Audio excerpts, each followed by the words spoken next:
I have 9 o'clock. I believe we can call this meeting to order. Glenn, are you going to do the roll call? Yes, sir, I Okay, will. go right ahead. Thank you, sir. All right. Gary Clark, Here. Justin Raines, Here. Tommy Young, Here. and Kevin Martin. Here. All right, Chair, we have quorum. It looks like we're ready for the notice of public comment period. Let me just talk about that for a second. I've always tried to give everyone a quick little reminder, and then you can read that meeting notice if you can read that print. I try to make it as small as possible for you because I like to see you strain. But we'll do the public comment periods at the end. Just as a reminder to everybody that may be listening online or present, when we get to the public comment period, you'll try to limit your comments to items on the agenda, but you're welcome to make those comments at that time. And we've reserved that time for you. You can just sign in at the podium, or you can sign in at the chat box, and then we'll acknowledge you, recognize you, and give you that opportunity. So back to you, Gary. All right. The notice of the November 20th, 2025 meeting of the Board of Examiners for Land Surveyors has been noticed on the website since December the 18th, 2024. This month's agenda was posted on November the 13th, 2025. Well, you did pretty good with that. I'm going to have to make that print smaller then. I see that right now.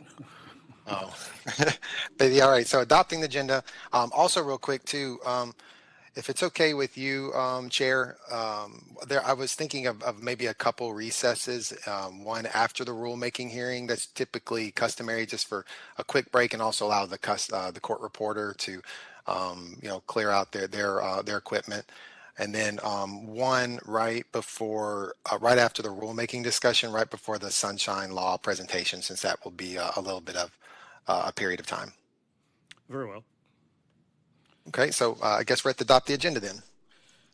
Any changes or questions on the agenda? We have a motion to accept the agenda. So moved. Second. Okay, we have a motion and a second. All in favor say aye. Aye. And we move on to the approval of the last month's meeting minutes. Any questions, amendments, or deletions from those minutes? Hearing none, we'll take a motion to approve as submitted. So moved. Second. We have a motion and a second. All in favor say aye. Aye. Approved. All right, that brings us to the professional society report. Good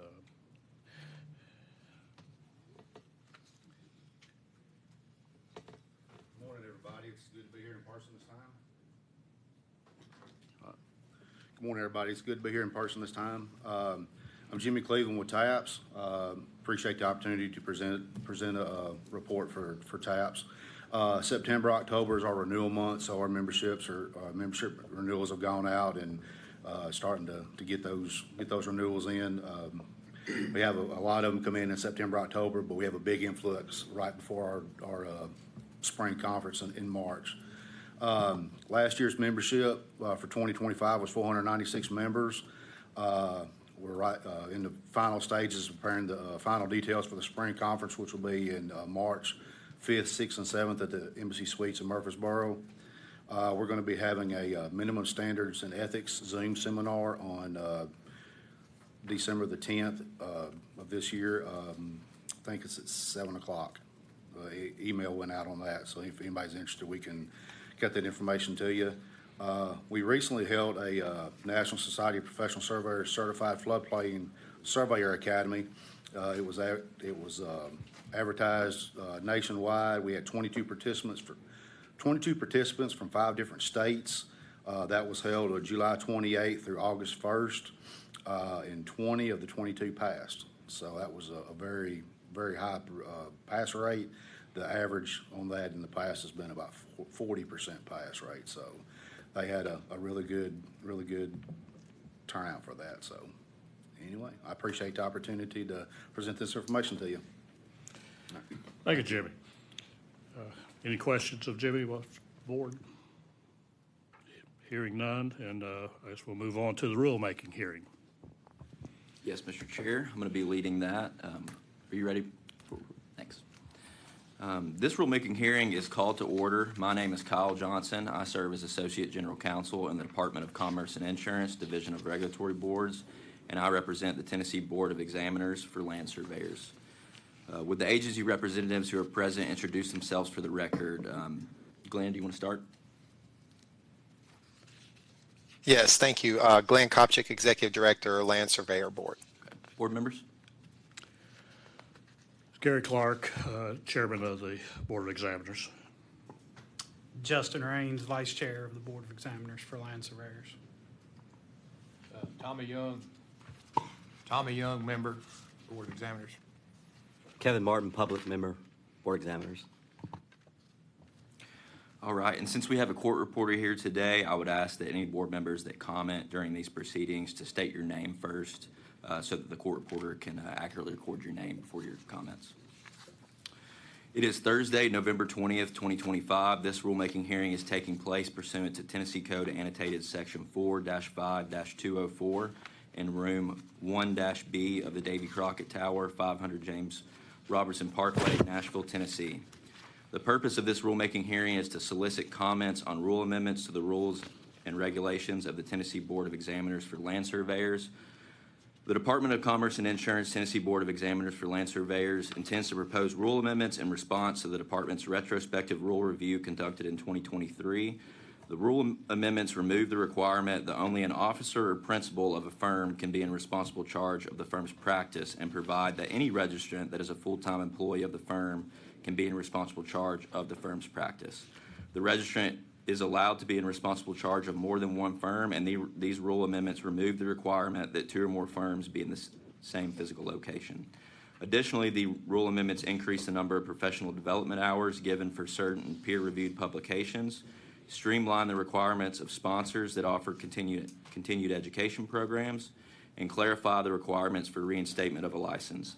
Lastly, the rule amendments remove certain provisions contained within the rule that are unnecessary and redundant due to already existing statutory authority. A rule is defined as an agency statement of general applicability that implements or prescribes law or policy or describes procedures or practice requirements of the agency.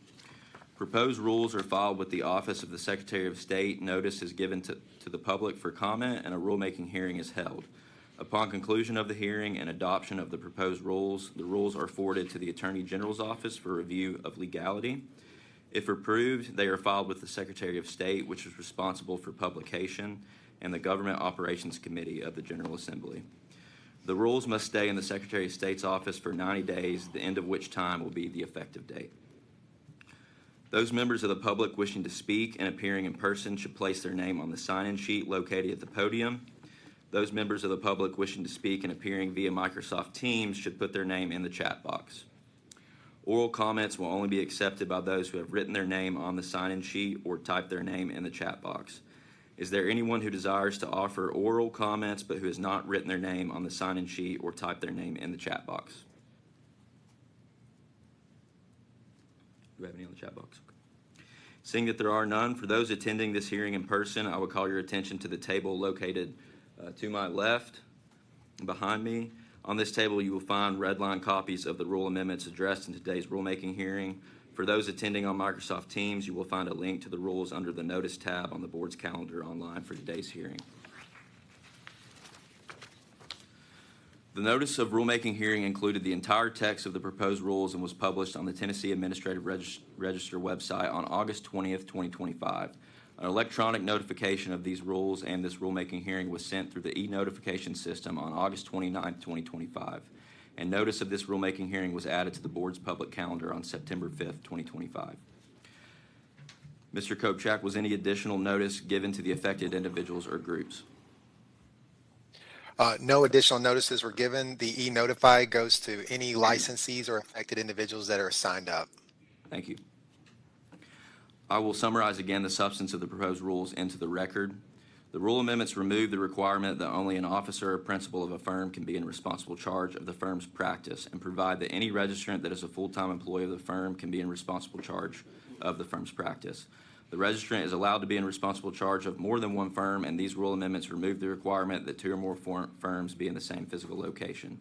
Additionally, the rule amendments increase the number of professional development hours given for certain peer-reviewed publications, streamline the requirements of sponsors that offer continued education programs, and clarify the requirements for reinstatement of a license.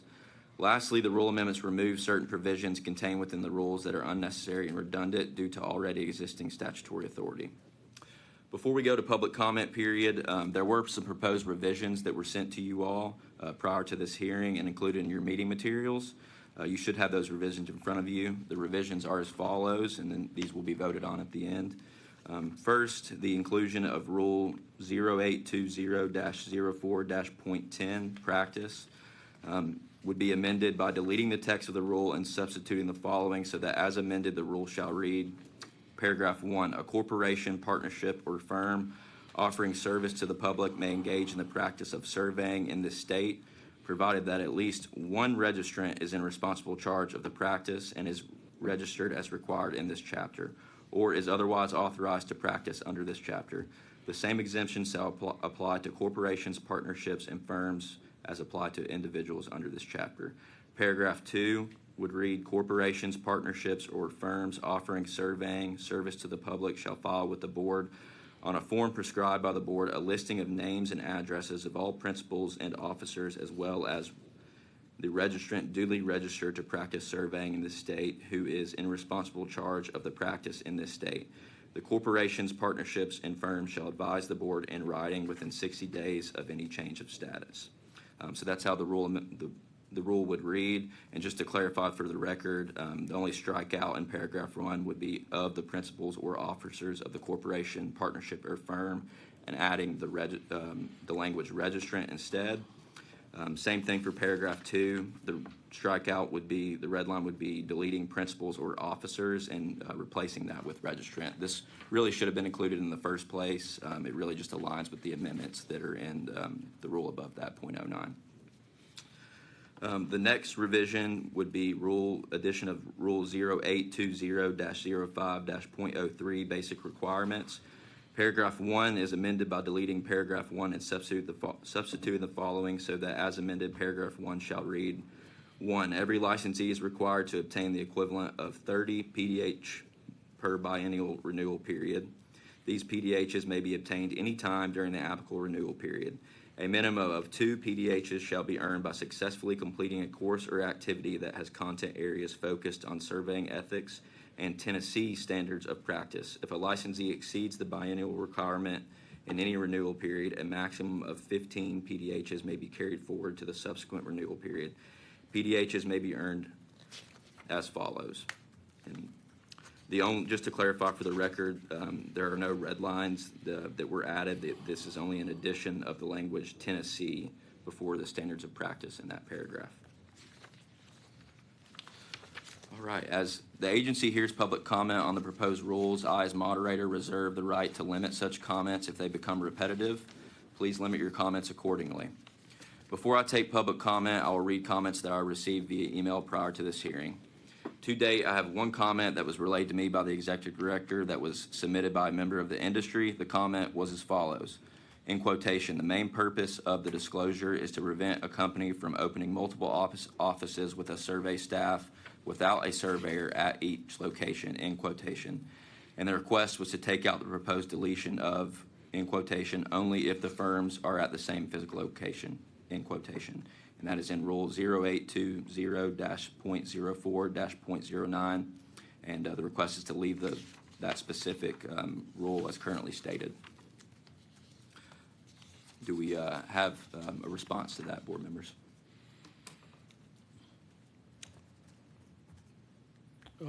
Sorry, excuse me, it's Gary Clark.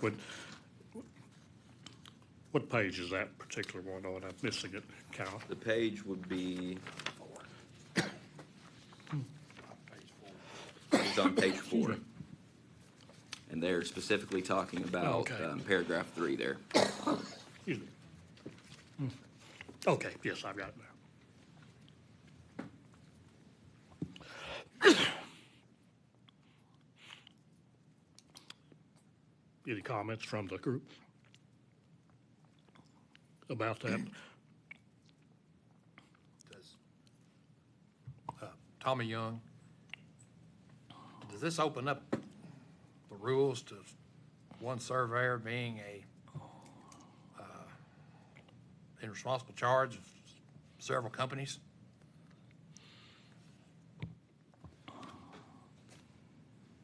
Yes, it would. And I think the idea is that, technology is changing. A lot of people are working remote. So the idea is that someone could be in responsible charge of multiple firms as long as they're, working the required amount of hours at each firm. It's Gary Clark, and the required amount of hours, as I read this, is 30, so.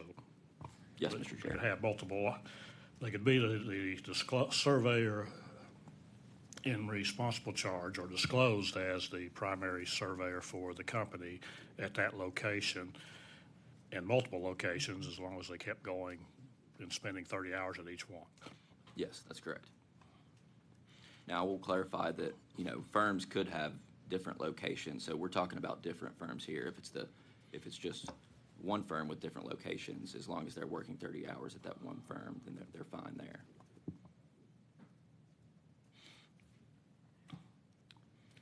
Well, I guess continuing it, I mean, there is a concern there, because I know the idea, as I understand it, is that if a company, whether it's an out-of-state company or an in-state company, has multiple locations and has a survey operation at each of those locations, then we expect them to have a surveyor to be the registrant by disclosure and responsible charge of the practice at that location.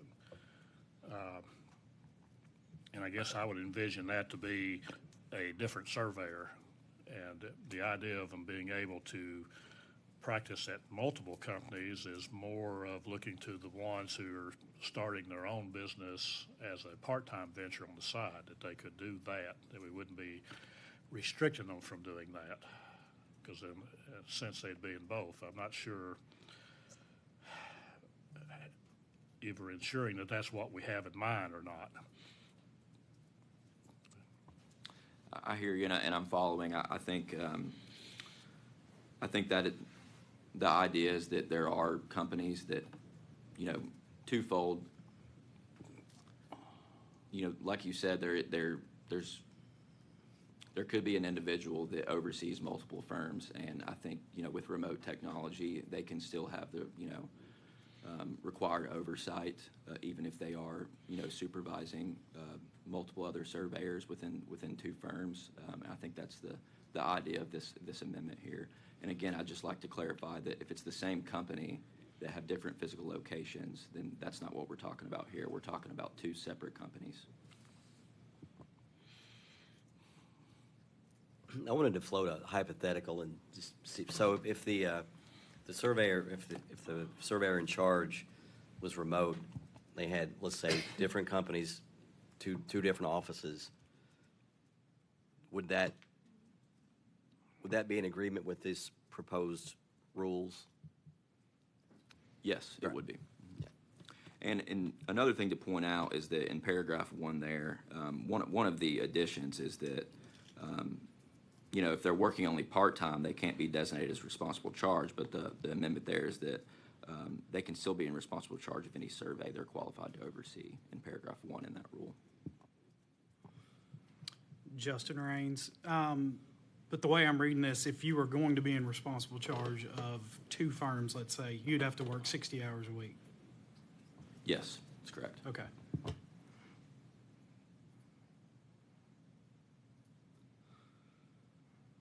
And how does this fit with paragraph 4 where it says, in responsible charge of such service at any and each place of business, a registered land surveyor?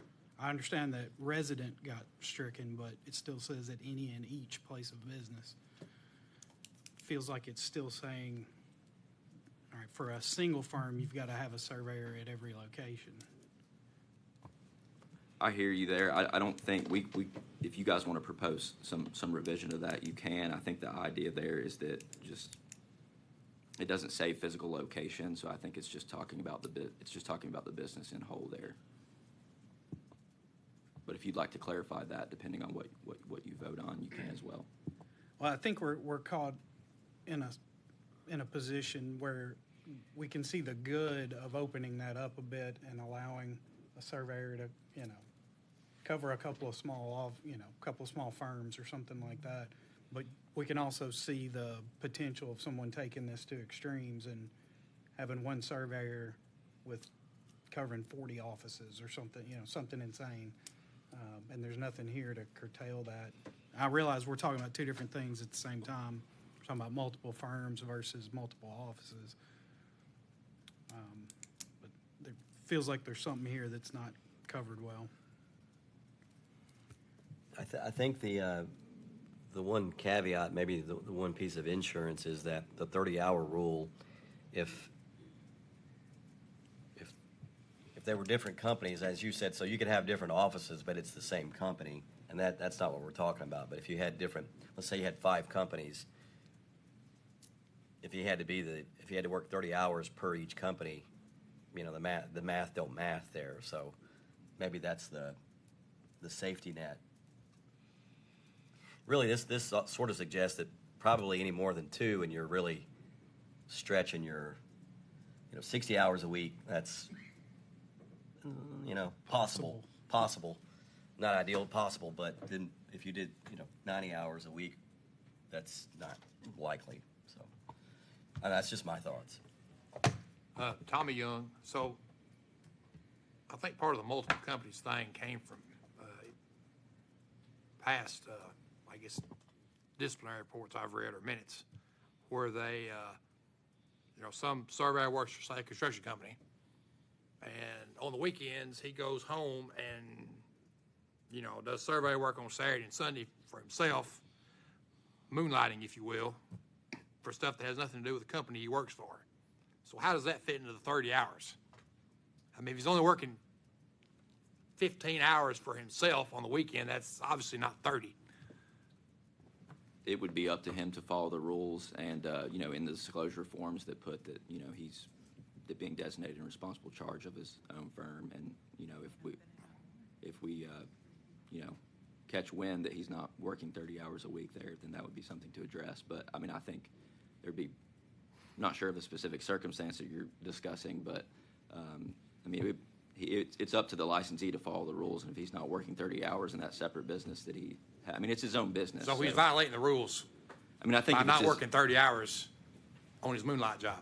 if it's his own company, I would imagine he's probably in that circumstance, at least working 30 hours a week on that, extra stuff on the weekends, but or not on the weekends, but throughout the week. But ultimately, it's up to them to follow the regulations that are in place. Justin Raines, is there a caveat to that? Does this cover sole proprietorship if they're working in their own name, not as a firm? Yes. Okay. Yes. Gary Clark, I guess.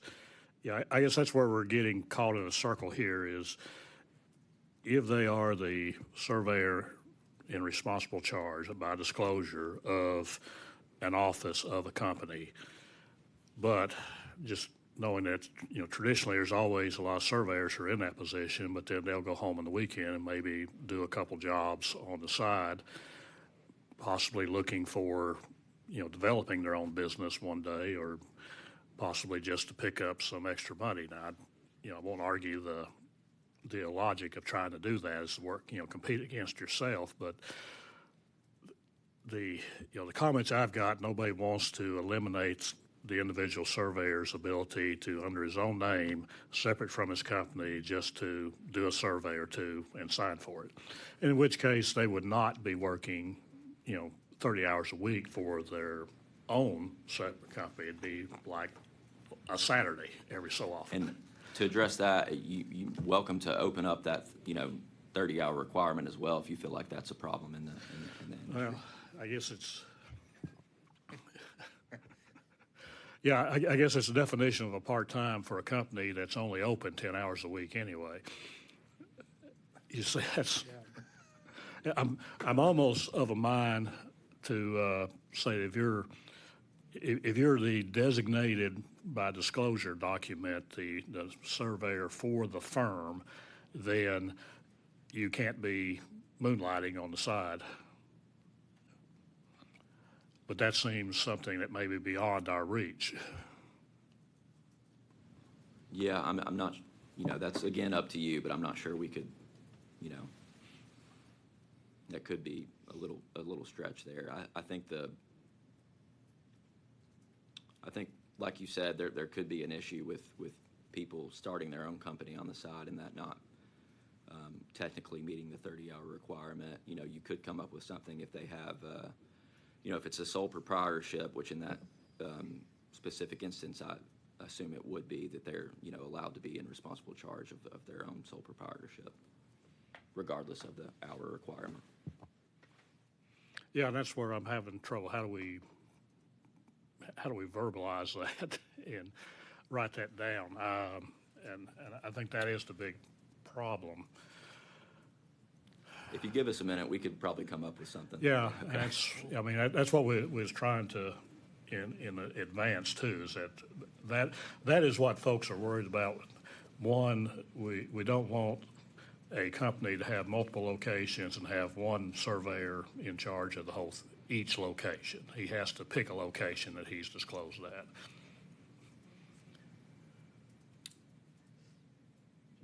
Justin Raines, instead of the 30 hours, you could say as long as they work a minimum of 75% of the total regular weekly hours of that company, if you wanted to.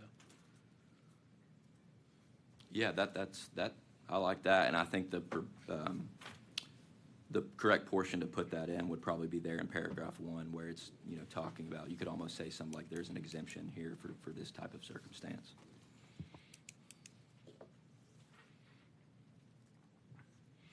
Scary Clark, yeah, the percentage might work because if he's the surveyor disclosed for a location, that location is probably open in excess of 60 to 80 hours normally of that. So he just has to be in charge of, that would limit how many locations he could legitimately do. If they had a field office that was only open part-time, or if he was doing his own business part-time, that would allow him to be disclosure of that.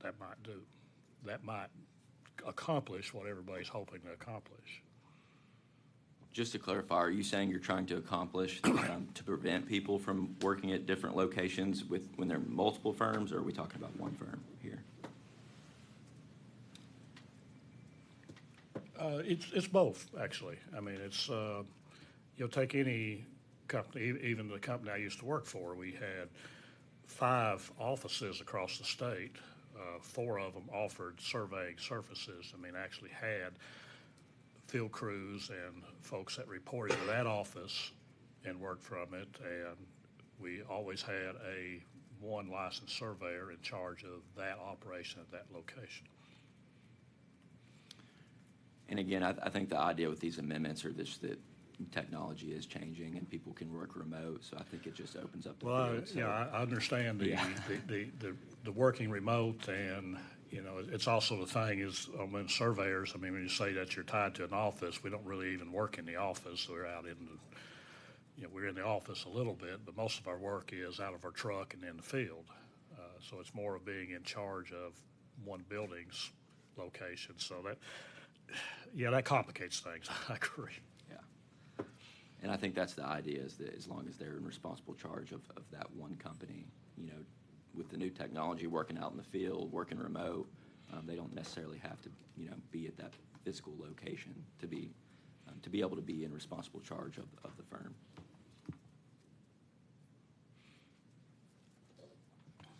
Kevin Martin, I had a question for you guys who are the surveyors. So for the guy that works on weekends and does his own thing, does he have a crew? Is he a lone ranger, or is he or does that vary? Yeah. Tommy Young, the crew probably consists of his spouse, his right. buddy, somebody he's paying cash to. Yeah. Okay. It's not a real company in the way we think of it. It's just a guy with some tools that goes out and does something. Yeah, I kind of suspected that. Yeah. Here's another comment, just something to consider.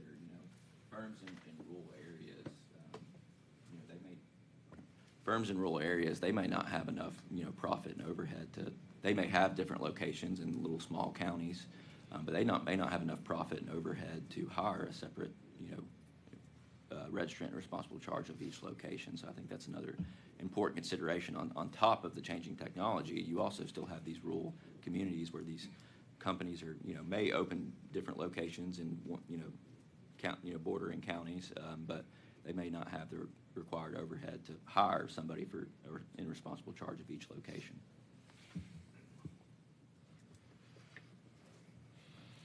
Yeah, Justin Raines, I don't disagree with that line of thinking, and I think we're all on. I can say that I'm on board with kind of opening that up for multiple small firms, multiple small locations of a firm to be operated in that manner.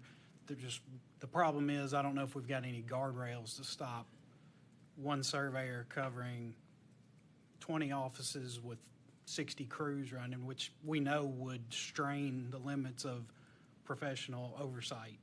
Well, and you can certainly put a guardrail in place in these rules if you want to limit it to 2, 3.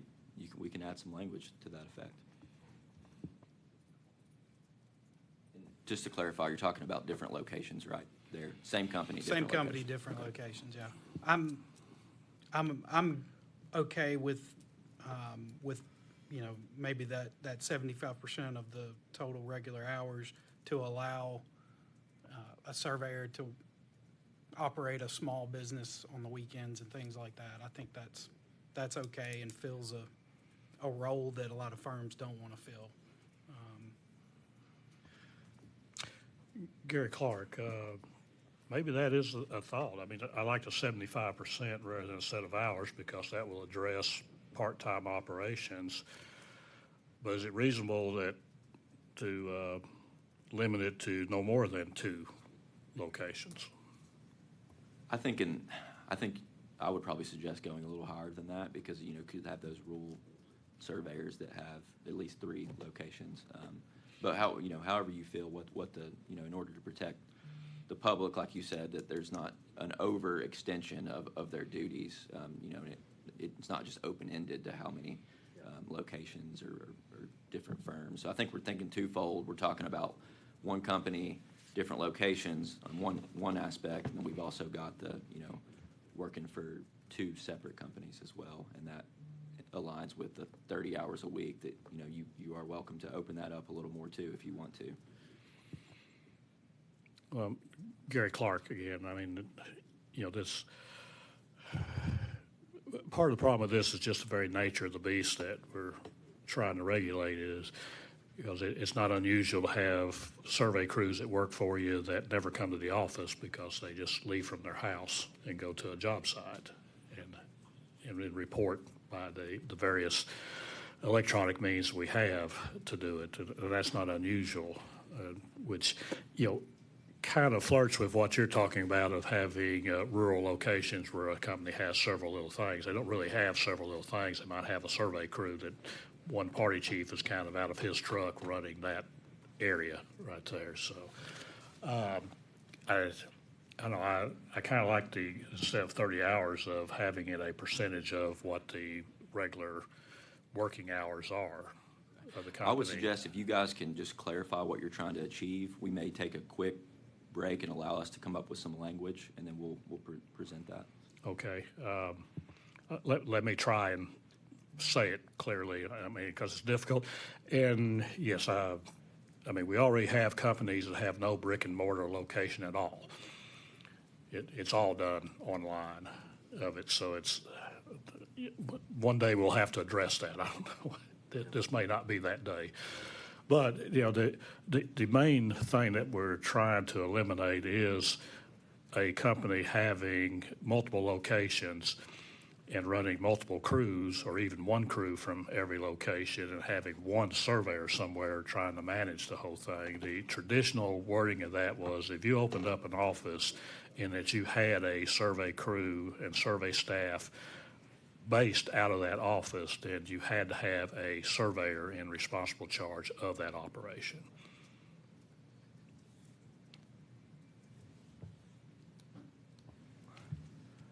I think that's So we're talking about one company here, correct?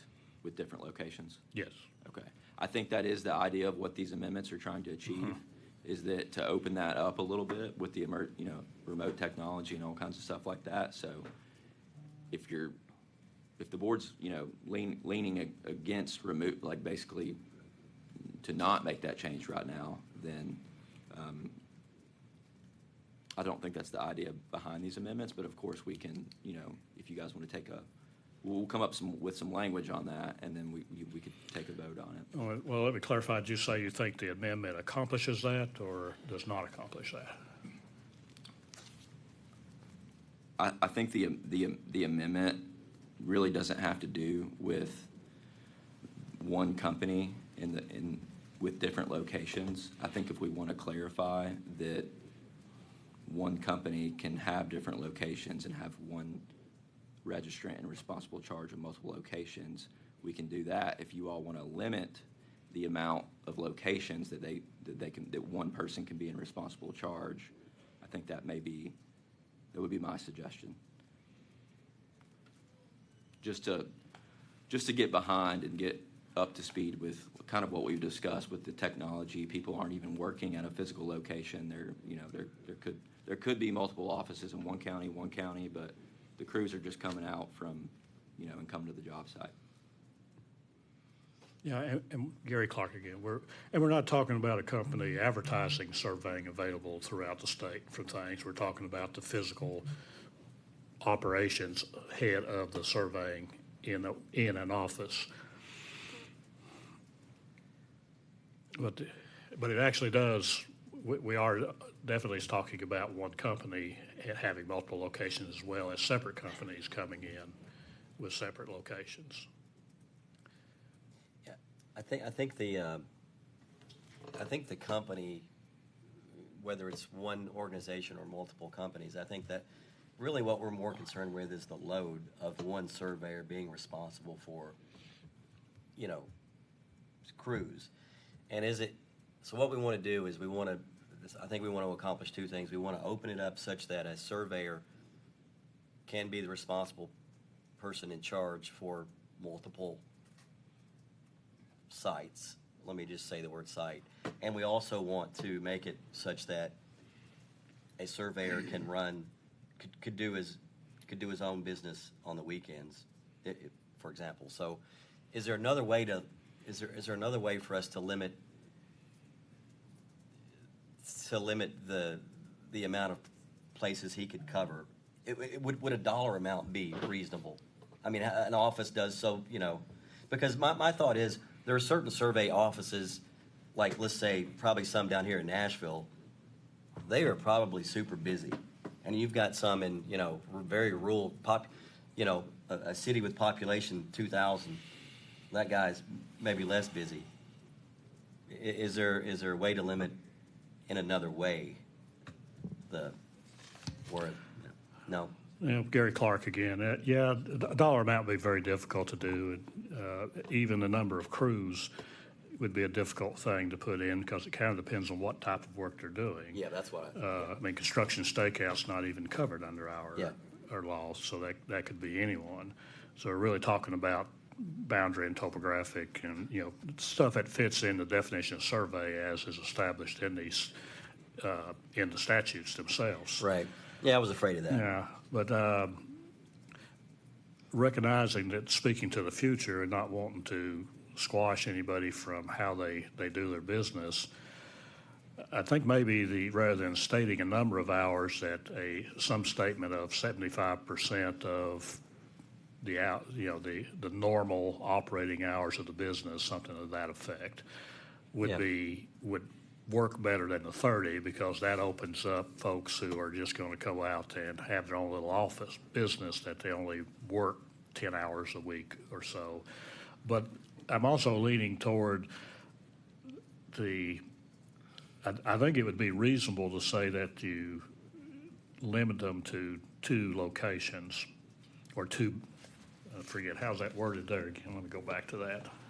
I have a suggestion. Sure. Instead of putting a flat number on it, we could just say only registrants who can provide meaningful oversight. And it would kind of put it back on them and be a business decision for them to say, I can provide meaningful oversight. That's not bad. Yeah, I like that. I mean, again, that opens it up for getting a little more creative of how you actually run a business with the technology we have there. It allows for happenstances when somebody loses their only surveyor they have in that, and they bring in one over from the other office to cover for a little while. Would allow them to start their own business off to the side. And once they got past 2 locations, I think they, if they are ethical and professional, they would start realizing that they're only in charge in name only, and that they don't have that meaningful, responsible charge. I agree with you. Okay. So if I propose some language there, I think it would look like only registrants who can provide meaningful oversight and who hold an active Tennessee registration can be in responsible charge of the firm's practice.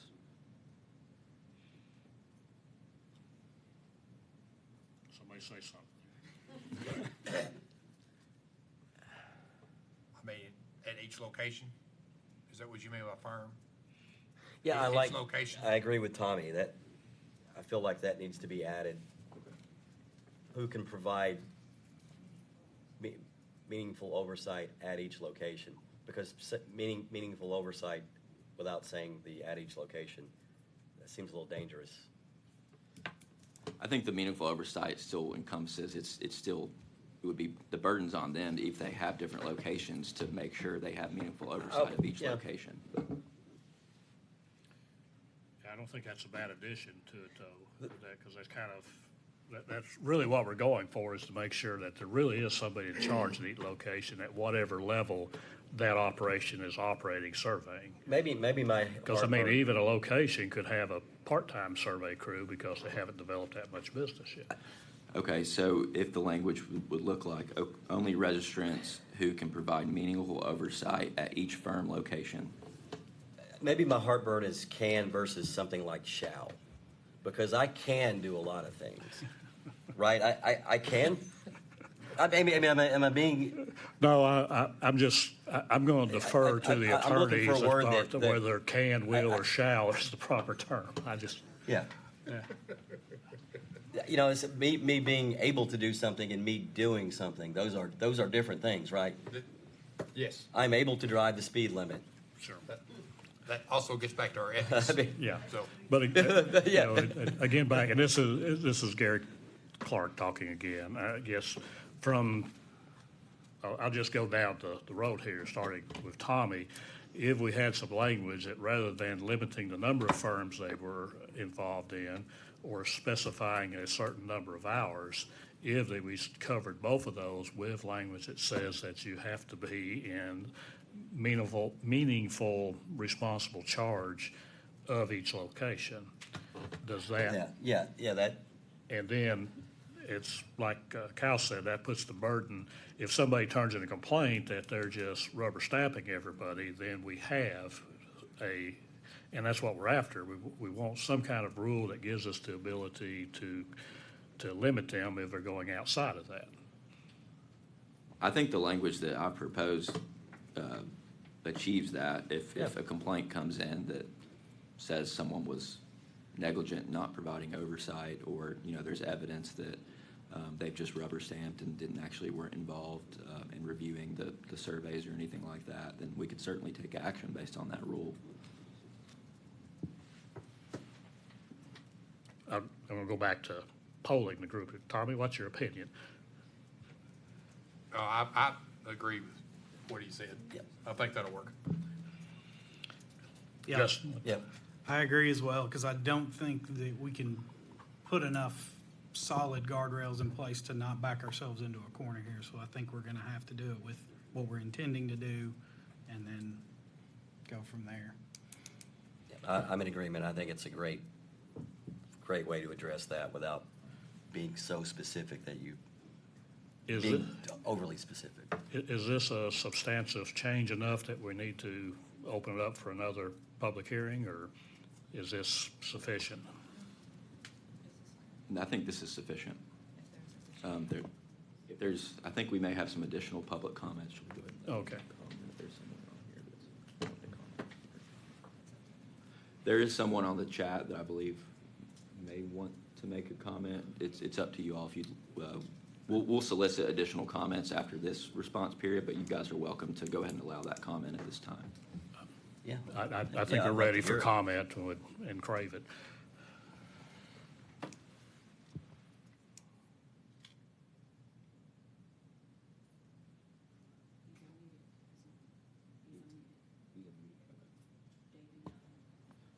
Oh, I'm sorry. This is David Young, Chattanooga, Tennessee. I didn't realize I was unmuted.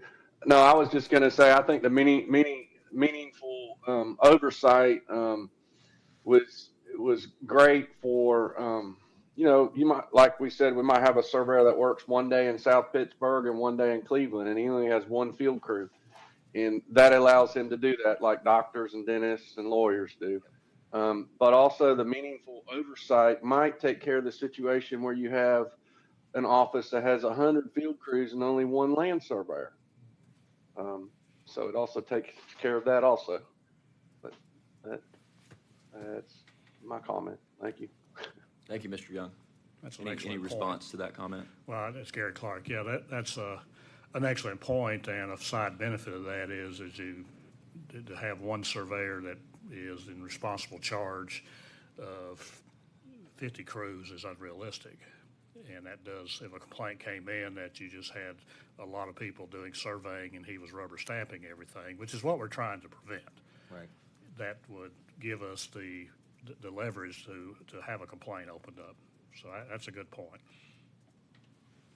Okay, so just to clarify, the proposed revision here is paragraph 1. The rule would state, only registrants who can provide meaningful oversight at each firm location and who hold an active Tennessee registration can be in responsible charge of a firm's practice. And then it would go on to state, a registrant who renders occasional part-time or consulting services to or for a firm shall not be designated in responsible charge of the firm's practice, but may still be in responsible charge of any survey they are qualified to oversee. Yes, that second part, I've never had any real problem with that one. And then, okay, so I think we're good there as that being an amendment. And then, just to circle back to the original written comment here, they were talking about paragraph 3, and this is where we're discussing multiple, this would be a situation where there's multiple firms, not the same company with different locations. But I think you could probably add that same language to address that concern as well on 3, if that's a concern there as well. Yes, because I would agree. I think that would be good, because right now it just says more than one firm, which opens it up forever. Yeah, infinite firms. Infinite. Yeah. Okay, so here's what I would propose for paragraph 3. A registrant may be in responsible charge of more than one firm as long as they can provide meaningful oversight to each firm. I think that's, Yep, like it. I think it's okay. Okay, I don't think we have any further comments from the board. Do we have anybody else in for public? Give me 1 second, and we'll move on to the board Okay. comment.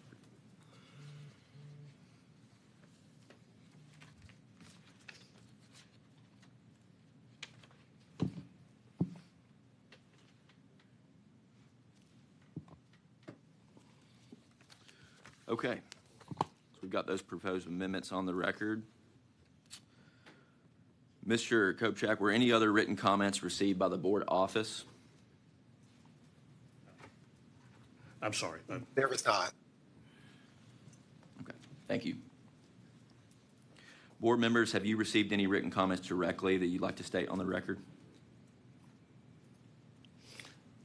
Gary Clark, the comments I've received, I have already stated. Okay, thank you. Are there any public comments from those present at today's meeting, either in person or via Microsoft Teams? I believe we had a couple people sign up.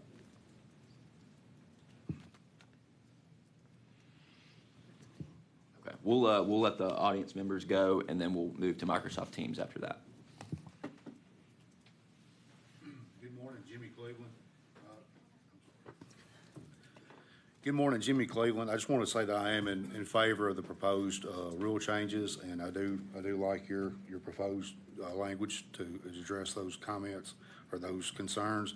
I do have a few questions, but I believe, in speaking with the staff council, that it may be questions on the existing wording of that. The rule as it states now, I think that may be appropriate for towards the end of the meeting, the way it's written now. Which part are you discussing? Any of the rules here? Yes, for the way they're written now, not any proposed changes. If you can go ahead and make like your comment or suggestion on what about. This is just a question on the interpretation of the rule as it's written now. It's not a comment on the proposed changes. Gotcha. Okay. Well, we can save that for the public comment just Okay. related to the agenda. Is that appropriate? Yeah. All right. Thank you so much. Thank you.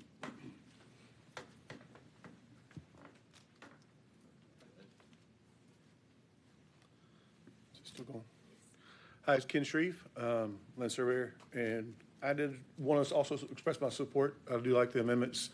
I think the council's comments about the nature of remote work and the way we operate offices, and this, you guys have already talked about how one office may have 100 field crews running all over the country versus one surveyor trying to run a few offices in a locale or in our state, with maybe one field crew bouncing between them. So I do believe that the way it reads to me, it does seem that it is talking about offering services from offices, and proposing from separate offices. I think that's like paragraph 4 where it talks about any place of business offering to provide land surveying services shall have. And Justin, to your concern, or actually I think it was Kevin's concern about should we change this from may or can to shall. I think the can is in the statement of qualifications, and the shall is in paragraph 4, where it goes further to say they shall be a person in responsible charge, a survey in responsible charge. So I think taking out the word resident there, I think that's honestly the one that opens this up to allow one firm, multiple offices. I think it already did previously limit that through saying you had to have a resident registered land surveyor in each office, but one person could be in responsible charge of the firm. I think removing resident there is what opens us up to have multiple offices under one firm, which again, I'm in support of. I think a lot of the other comments that I had written down, you guys addressed, so you guys did a great job, I think, going through them all. I did have one question related to this rule. It might better fit at the end, but it was related to the disclosure forms that get submitted that was read earlier. And I've recently tried to call and find out who was in responsible charge of an office. And what I found was the state was not able to answer that question. There was not a database, there was not a list on file somewhere. They couldn't tell me. They said they get filed, but nobody could tell me where they were filed or who had that responsible charge. So maybe in the rulemaking, we might consider, I guess maybe in the future, if it's more than what could be done here, a change that would include requiring that list be maintained and accessible, and maybe if not to the public, at least to the staff and the board for inquiries. Is that it? That's it. Thank you very much for your comments. Board members, do you have any response to those comments? Let me get a serious response. Gary Clark again. Yes, I don't know the answer to that of how you get. I mean, I would think everybody should have, just through the Public Information Act, some way to get a hold of that, but that may be more of something on the web page to clarify how you come up with that answer rather than a rule. That is correct. Anyone Yeah. could retrieve that information, Yeah. the record that we have through a public records request. Right. It's just a matter of figuring out how to do that. So that may be something we address just by having it frequently. We have a tab about frequently asked questions, and we could put things like that to kind of explain it. We'll take that under. All right. Any more audience members' I can comments? pipe in right quick if that helps. On the disclosures, that's attached to the individual licensees. It's not a separate registration. It is a requirement of each of the licensees where it applies.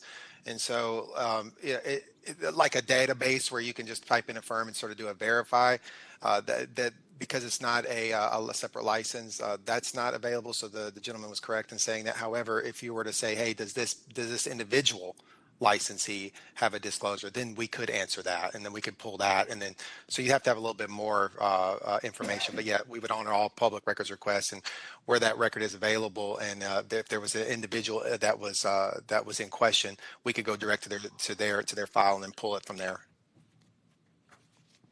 Thank you, Glenn. Do we have any more audience members that have any comments? Okay. Do we have anyone, seeing none in the audience, do we have anyone on Microsoft Teams that would like to make a comment regarding the rulemaking hearing? All right, seeing none, we'll move forward here. May I ask a question on not one of the edits, just one of the red lines? Yes, Mr. Chair. See, on page 3, under 6218-105D and number 2, where it talks about that board member, they have to be recommended by or approved by the board before they can take the exams. Can you, which rule are you referring to, Mr. Chair, again? Okay, 0820-01.02, Okay, paragraph 2. gotcha. I'm there. We've been operating here the last about a year under the impression that the latest rule change on the applicants decoupled the exams from the board, and that at the moment anybody who wants to take the exam just has to go to NCLS to take the exam, and they don't get approval from the board to take the exam.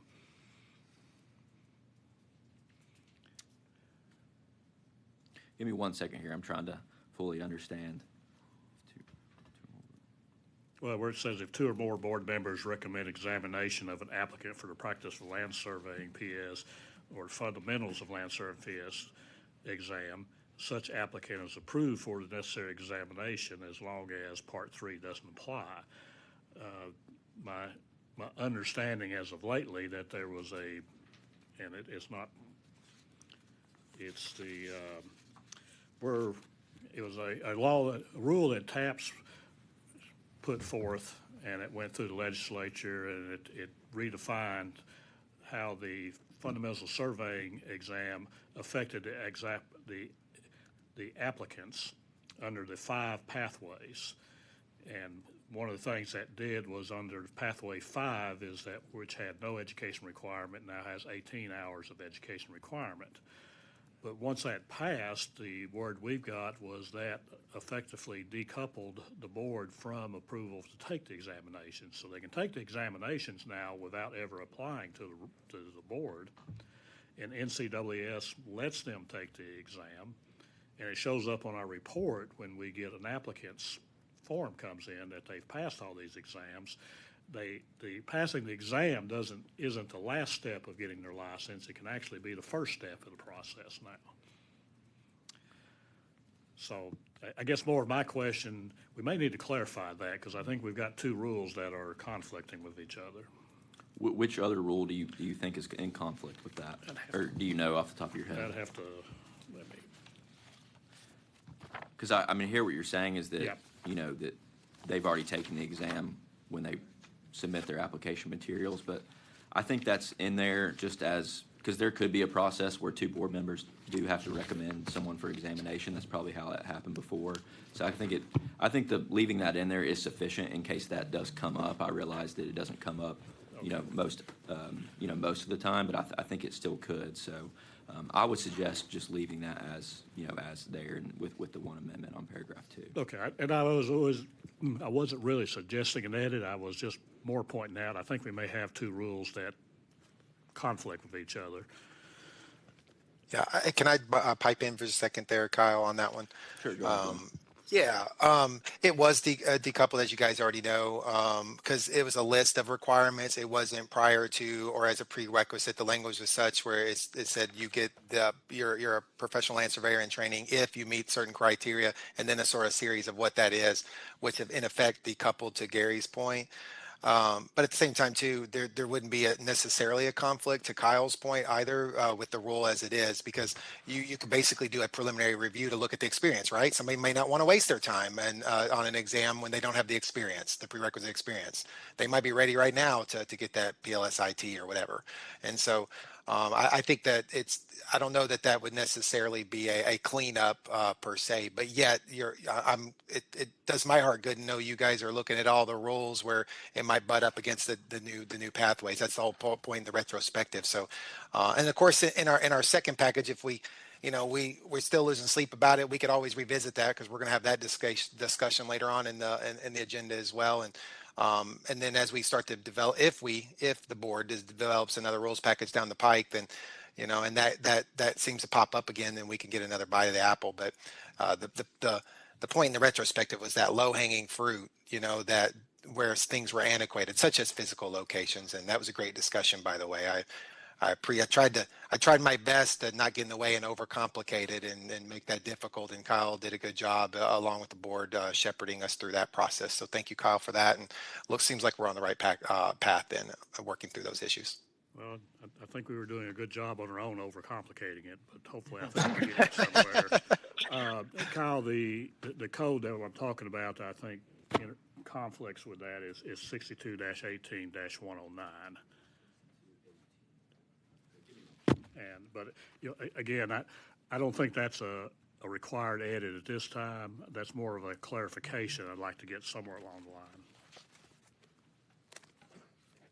Okay, I think we can look at that. If you're not suggesting anything now, we can look at that in the future.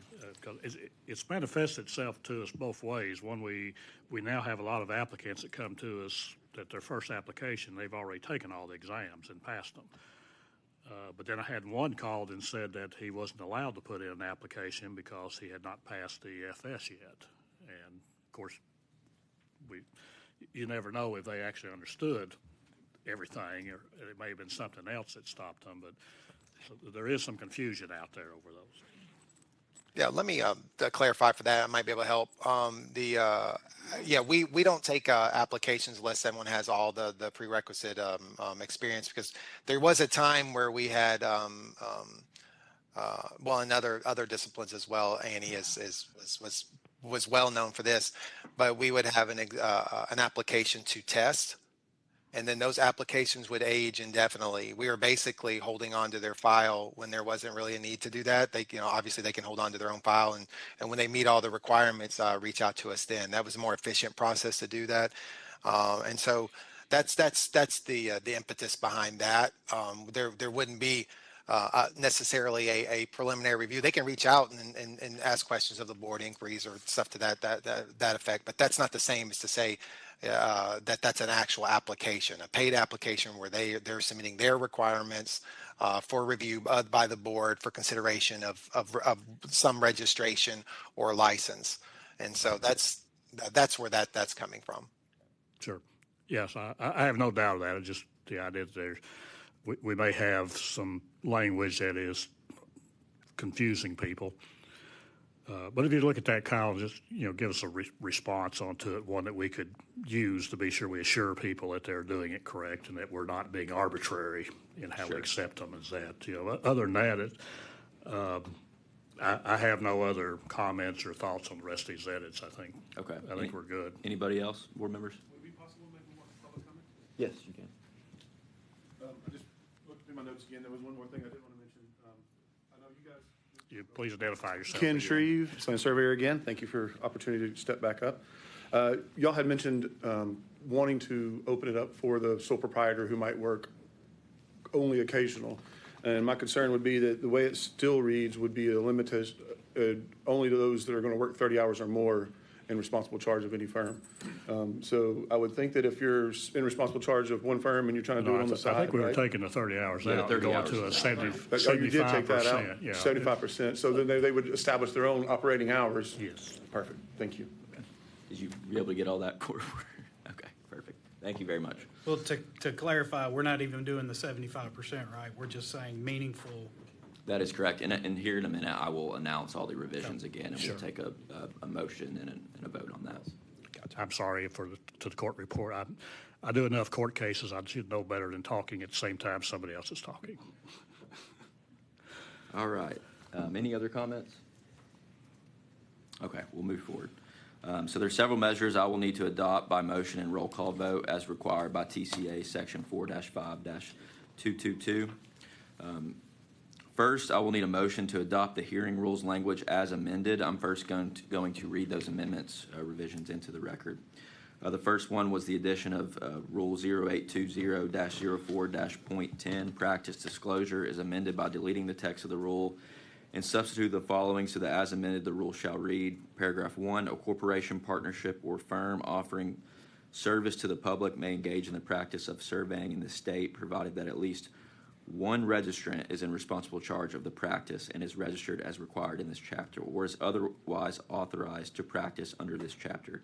The same exemption shall apply to corporations, partnerships, and firms as apply to individuals under this chapter. Paragraph 2, corporations, partnerships, or firms offering surveying service to the public shall file with the board on a form prescribed by the board a listing of names and addresses of all principals and officers, as well as the registrant duly registered to practice surveying in the state who is in responsible charge of the practice in this state. The corporations, partnerships, or firms shall advise the board in writing within 60 days of any change of status.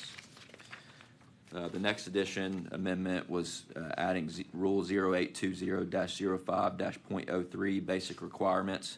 Paragraph 1 is amended by deleting paragraph 1 and substituting the following so that as amended, paragraph 1 shall read, paragraph 1, every licensee is required to obtain the equivalent of 30 PDHs per biennial renewal period. These PDHs may be obtained at any time during the applicable renewal period. A minimum of 2 PDHs shall be earned by successfully completing a course or activity that has content area focused on surveying ethics and Tennessee standards of practice.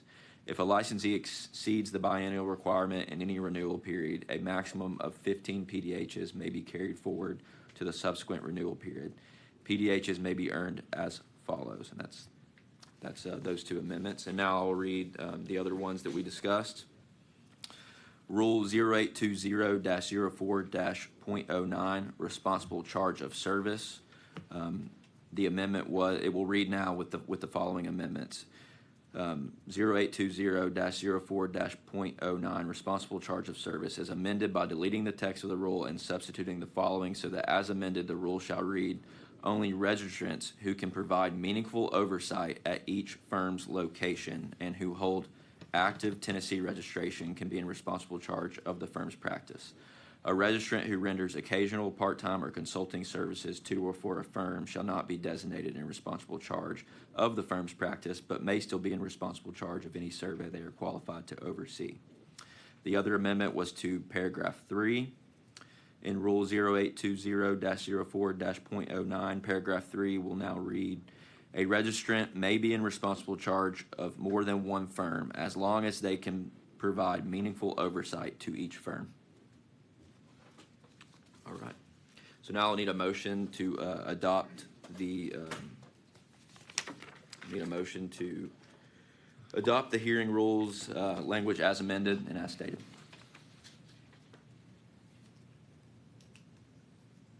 Tommy Young. Do we have a motion? All right, thank you. Got a motion from Tommy Young. Do we have a second? I second. Okay. We'll need a second roll call vote. From Kevin Martin. Then roll call vote is as follows. Gary Clark. Aye. Aye. Justin Raines. Aye. Tommy Young. Aye. Kevin Martin. Aye. All right, thank you. All right, that carries. Next, I will read the regulatory flexibility addendum.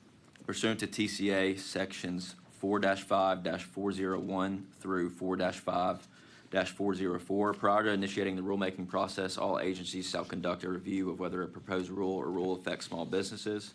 Number 1, the type or types of small businesses and an identification and estimate of the number of small businesses subject to the rule being proposed that would bear the cost of or directly benefit from the rule being proposed.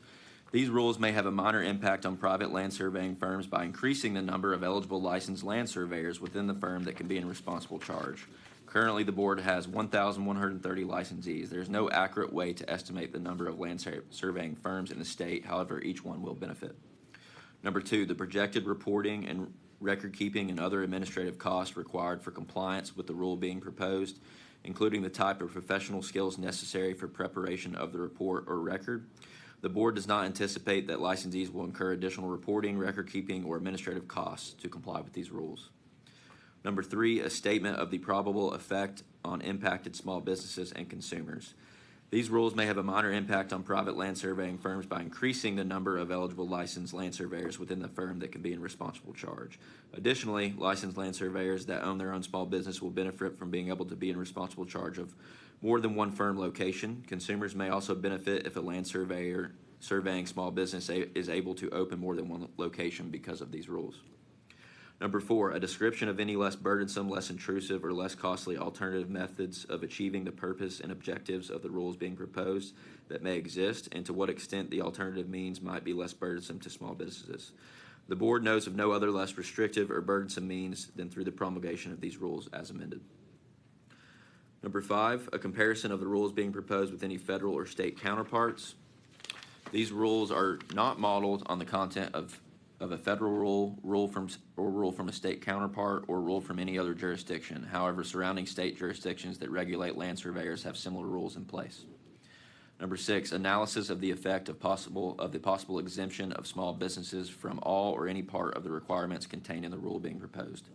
The board does not anticipate the need for possible exemption for small businesses from the requirements in the proposed rules, since the proposed rules will generate a benefit for small businesses without creating additional costs. I will now need a motion to adopt the regulatory flexibility addendum. So moved. Second. We have a motion from Mr. Raines. We have a second from Tommy Young. Roll call vote. Gary Clark, Aye. Justin Raines, Aye. Tommy Young, Aye. Kevin Martin. Aye. Thank you. All right, thank you. I will now read the impact on local government statement pursuant to TCA Section 4-5-228. The board does not anticipate these rules will have any significant effect on local governments. I will now need a motion to adopt the impact on local government statement. So moved. Second. Got a motion from Mr. Raines, a second from Mr. Young for roll call vote. Gary Clark, Aye. Justin Raines, Aye. Tommy Young, Aye. Kevin Martin. Aye. Thank you. All right. I will now read the answers to the questions required by the Joint Government Operations Committee. All agencies, upon filing a rule, must also submit the following pursuant to CCA Section 4-5-226I1. A brief summary of the rule and a description of all relevant changes in previous regulations affected by such rule.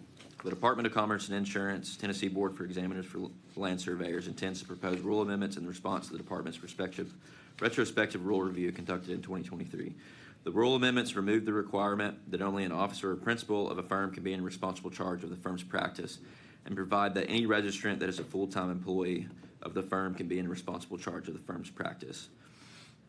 The registrant is allowed to be in responsible charge of more than one firm so long as that registrant can provide meaningful oversight to each firm. Additionally, the rule amendments increase the number of professional development hours given for certain peer-reviewed publications, streamline the number of professional development hours given. Sorry, I just read that. Start over. Additionally, the rule amendments increase the number of professional development hours given for certain peer-reviewed publications, streamline the requirements of sponsors that offer continued education programs, and clarify the requirements for reinstatement of a license. Lastly, the rule amendments remove certain provisions contained within the rule that are unnecessary and redundant due to already existing statutory authority. B, a citation to and brief description of any federal law or regulation or any state law or regulation mandating promulgation of such rule or establishing guidelines relevant thereto.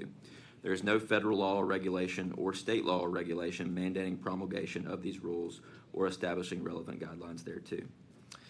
Identification of persons, organizations, corporations, or governmental entities most directly affected by this rule, and whether those persons, organizations, corporations, or governmental entities urge adoption or rejection of this rule.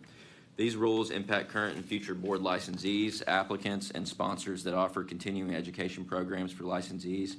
The proponents of these rules should include members of the land surveying industry because these rules result in less burdensome requirements for licensees who seek to be in responsible charge of a firm, will result in an increase in certain professional development hours given, will result in clarification for reinstatement applicants, and will result in a more efficient process for sponsors of continuing education programs. Identification of any opinions of the Attorney General and reporter or any judicial ruling that directly relates to the rule or the necessity to promulgate the rule. There are no known opinions of the Attorney General and reporter or any judicial rulings that directly relate to these rules. An estimate of the probable increase or decrease in state and local government revenues and expenditures, if any, resulting from the promulgation of this rule, and assumptions and reasonings upon which the estimate is based. An agency shall not state the fiscal impact is minimal if the fiscal impact is more than 2% of the agency's annual budget, or $500,000, whichever is less. The board does not anticipate the rule amendments will increase or decrease revenue. The department does not anticipate a significant cost for the administration and enforcement of these rules. Identification of the appropriate agency representative or representatives possessing substantial knowledge and understanding of the rule. That will be myself, Kyle Johnson, Associate General Counsel, and Glenn Kopchak, Executive Director for the Board of Examiners for Land Surveyors. Identification of the appropriate agency representative or representatives who will explain the rule at a scheduled meeting of the committees. Reed Witcher, Assistant Commissioner for the Division of Regulatory Boards. Kyle Johnson, Associate General Counsel. Glenn Kopchak, Executive Director for the Board of Examiners for Land Surveyors. Office addresses, telephone numbers, and email addresses of the agency representatives or representatives who will explain the rule at a scheduled meeting of the committees. Reed Witcher, 500 James Robertson Parkway, Nashville, Tennessee, 37243. Phone number 615-879-3239. Email reed.witcher@tn.gov. Kyle Johnson, address 500 James Robertson Parkway, Nashville, Tennessee, 37243. Phone number 615-532-8291. Email kyle.johnson@tn.gov. And Glenn Kopchak, 500 James Robertson Parkway, Nashville, Tennessee, 37243. Phone number 615-741-9129. Email glenn.kopchak@tn.gov. Any additional relevant information relevant to the rule proposed for continuation that the committee requests. There is no known additional relevant information. I will now need a motion to adopt the additional information for the Joint Government Operations Committee. So moved. Second. All right, got a motion from Mr. Raines, a second from Mr. Young, and then for roll call vote, Gary Clark, Aye. Justin Raines, Aye. Tommy Young, Aye. Evan Martin. Aye. Thank you. All right, thank you. That concludes this rulemaking hearing. Following this hearing, the rules will be put on a rulemaking filing form SS-7039 submitted to the Governor's Office for final review and then submitted to the Attorney General's Office for review and approval. Once Attorney General's signature is obtained, these are filed with the Secretary of State and generally become effective 90 days from the date of filing after receiving a positive recommendation from the Joint Government Operations Committee. Thank you for being here today and everyone that was involved. Gary, if it pleases the chair and the board, may we just take a recess till 10:30? Yes, that's about the 10-minute break. That would be fine. So All right, thank you, sir. We're in recess for 10 minutes. I believe on the agenda, we've moved to the director's report. No, it's the education report. Yep. All right, looks like, did you gavel us back in then, I guess, Gary? Yes. Yes, All we're right, in. good deal. All right, sounds good. Thank y'all. All right, looks like we're ready for the education report. It's a small one compared to what we had last time we met, but you have that in front of you. So I'll leave that to you to take a look at. Any comments or questions you have about that, and then if not, then we'll need to we'll need to have a motion, a second, and a vote. Any comments for the education list? Hearing none, then I'll take a motion to approve. So moved. Second. All in favor, say aye. Aye. Aye. Very well. Then we'll Okay. move to the director's report. Thank you, sir. All right, just got a couple items here, the budget per usual, and then one action item potentially with the course approval process. So the budget report, let me pull that up. Should have that in front of you as well. And we, at our last meeting in August, we covered the months through June, wrapping up fiscal year 25. As a result, we're in a new fiscal year that starts July 1st, as you know. We've since moved into that fiscal year 26, and we'll be focused primarily on the 3 months we have a record, which is July, August, and September.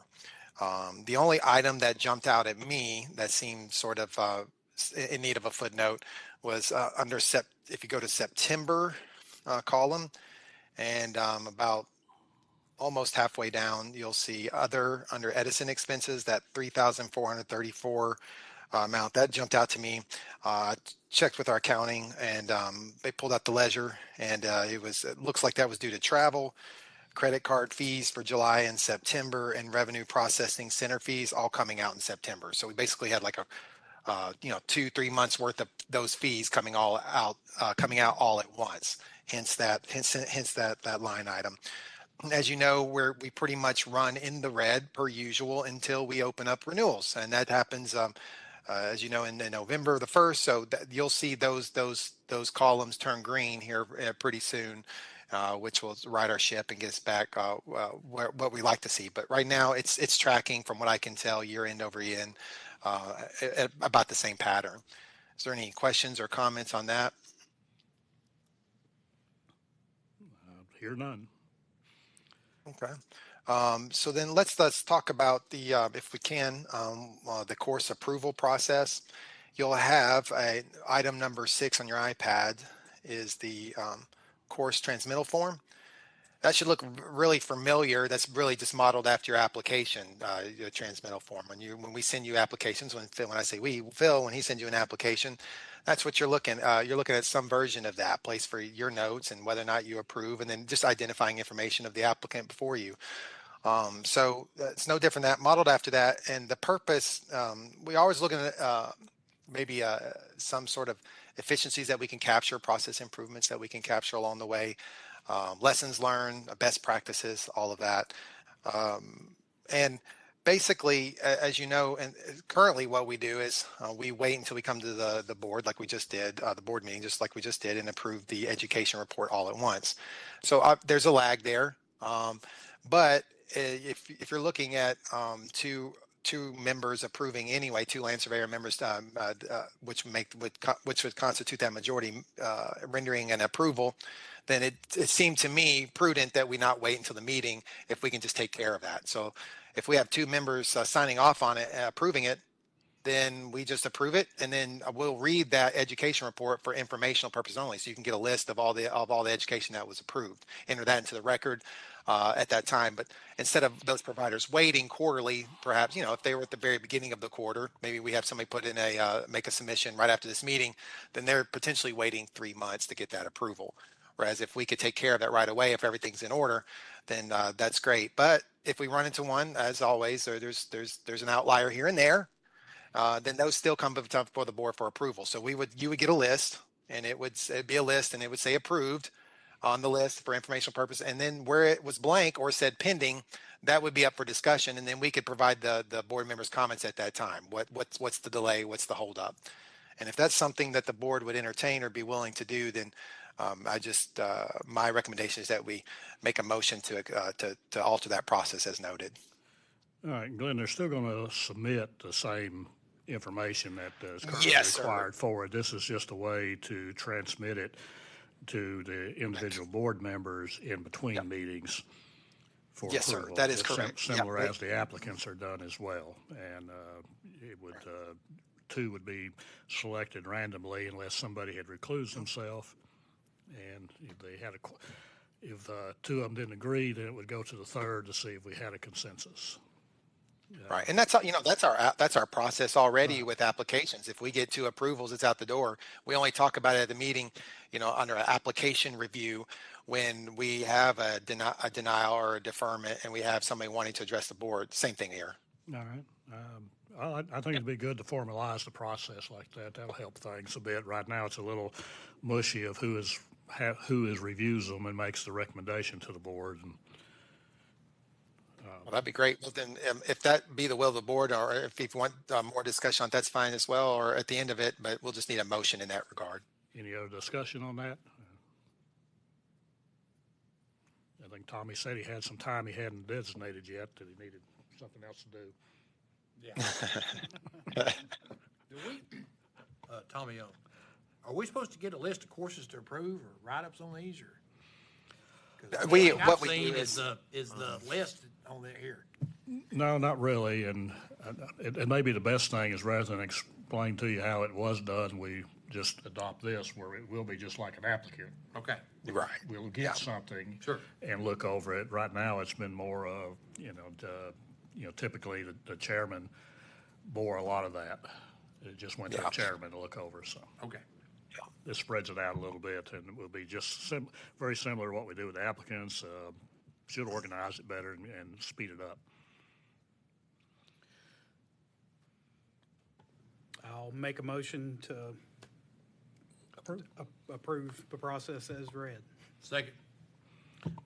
All right, we got a motion from Mr. Raines, a second from Mr. Young. All in favor? Aye. Any opposed?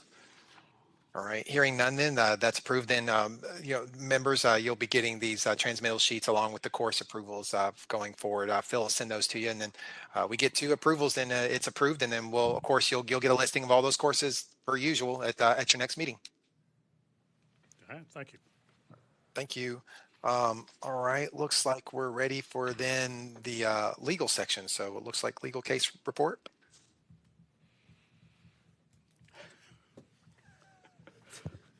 Thank you. Okay, we have a pretty short report, at least our new complaints. So I'm going to go ahead and just read them. I think that'd be helpful we've digested a lot of information here. Yeah. That would help me focus back Great. onto it. Okay. Well, I'll start with number 1, 2025-038-691. Complainant alleges respondent ghosted them before completing the project they were hired to do. Complainant further alleges the boundary survey respondent provided was illegitimate and could not be used. Complainant hired another survey company to redo the job. Complainant claims respondent was easy to work with initially, but once they were paid, communication dropped off dramatically. Complainant met with respondent for a detailed hour-long meeting to discuss the next steps to move the subdivision project forward based on the work already done, and alleges they never heard from respondent again. Complainant claims the property corners were not properly marked on the site survey, and the map provided stated it was not a site survey despite being charged for one. The contract and invoice provided by complainant listed a boundary survey / site as built for $2,475, a topographic survey for $450, and a soil map and grid staking for $2,500. Respondent confirmed they were hired by complainant around July 31st of 2024 to perform the land surveying services mentioned above, and they were completed from December 9th, 2024 through January 16th, 2025. Deliverables, including the signed and sealed PDF copies of the soil map and soil map slopes, were delivered to complainant on January 17th, 2025. An invoice was sent that same day and payment was received shortly thereafter. These documents were subsequently approved by the state. In early February of 2025, complainant contacted respondent to discuss a potential second phase, the possibility of subdividing the property into 3 lots. In response, respondent processed the inquiry by submitting pre-application requests with the city, collecting relevant documents from complainant, and scheduling a Zoom meeting held on February 21st, 2025. During that meeting, respondent identified several critical constraints impacting the feasibility of the subdivision. This includes square footage limitations of proposed lots, septic system sizing and placement issues, additional soil testing requirements, potential septic areas located outside proposed lot boundaries, easement understanding and requirements, and possible stream crossing issues. Respondent advised complainant to follow up directly with the soil scientist for additional testing and to consult the city for clarification on these planning concerns. Respondent made it clear that once complainant gathered this information, they could provide an accurate estimate and scope of work for the subdivision. Respondent updated their staff and later learned that complainant had contacted them several times because they were confused about their responsibilities to contact the city. The staff then clarified this issue with complainant. Respondent had not received confirmation or documentation that complainant has completed the necessary consultation with the city to move forward with the project. Respondent admits that this communication or that communication between complainant and their office became inconsistent, and they have since apologized to them and offered to find a fair and constructive resolution to the situation. Respondent and complainant have since come to a mutual resolution regarding complainant's concerns. Respondent has refunded $2,500, considering complainant had to hire another surveying company to complete the subdivision phase of their project. Complainant has also acknowledged that their misunderstanding stemmed from comments made by the other surveying company, and they now agree that respondent did perform the work they were hired to do. So I recommend dismissal. Yes, I don't see anything there either of that. Any thoughts? No, I don't see anything here. Okay. No. No. All right. Then you want to move to dismiss. So moved. Second. All in favor, say aye. Aye. Okay. Thank you. Okay, number 2, 2025049481. Complainant alleges respondent ignored their property survey, which was completed by another licensed land surveyor in 2007. Complainant claims respondent surveyed a neighboring property owned by someone else in 2020. Complainant provides some property descriptions and does not explain the situation further, nor do they provide any more details or information about the allegations, other than to claim, quote, respondent surveyed my property as someone else's property and instigated the sale, end quote. Complainant provides no documents or evidence to support their vague allegations. Respondent had trouble understanding what the complaint is about, but attempted to locate the other survey described by complainant. Respondent could not find any record of the survey, and neither could the local tax assessor or county registrar. Complainant had called the respondent in August of 2025, and respondent could not understand what they were talking about.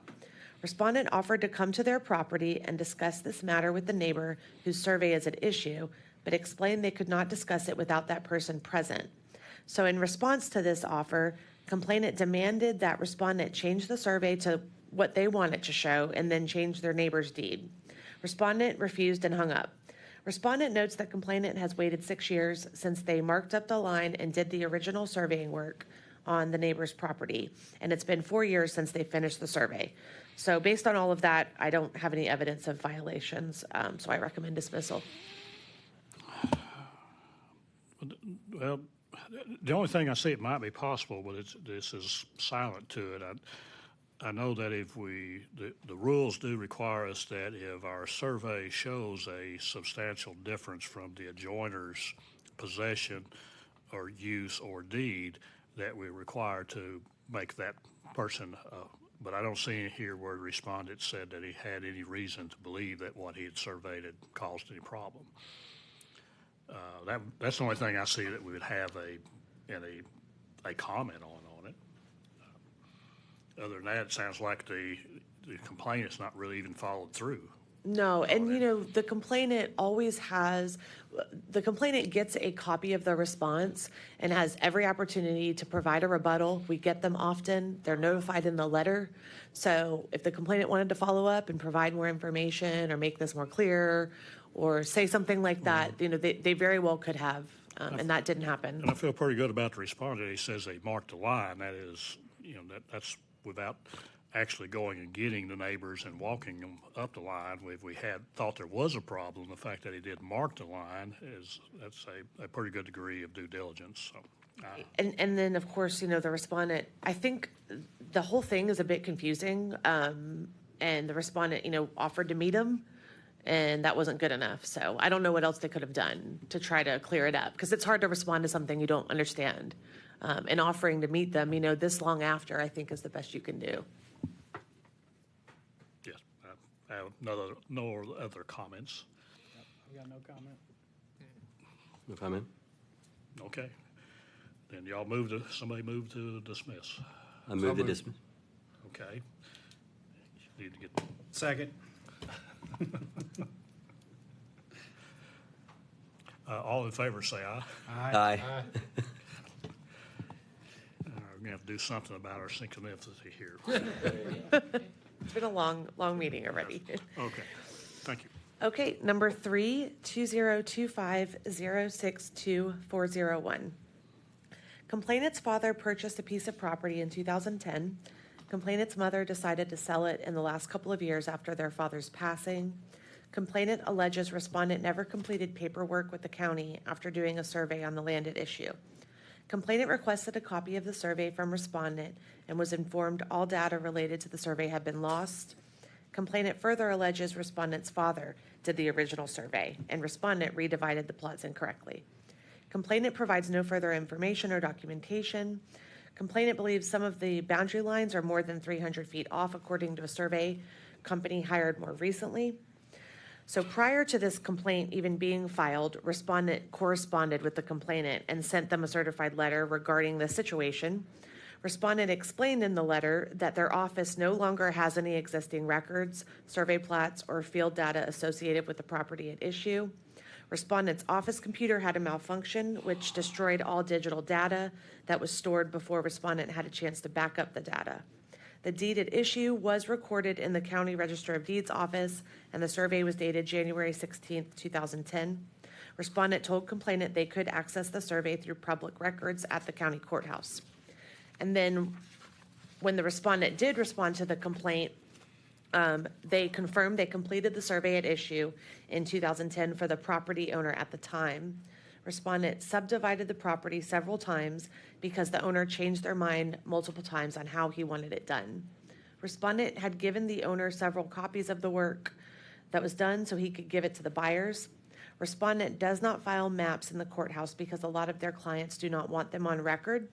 Respondent provided a copy of the deed in question and states, quote, "It is out over 300 feet enclosure," end quote. Respondent states many deeds on file have such errors in their legal description. Respondent provides the legal descriptions when clients or attorneys want them, but most of the time they do their own. As with many deeds on file, there are errors in the legal description.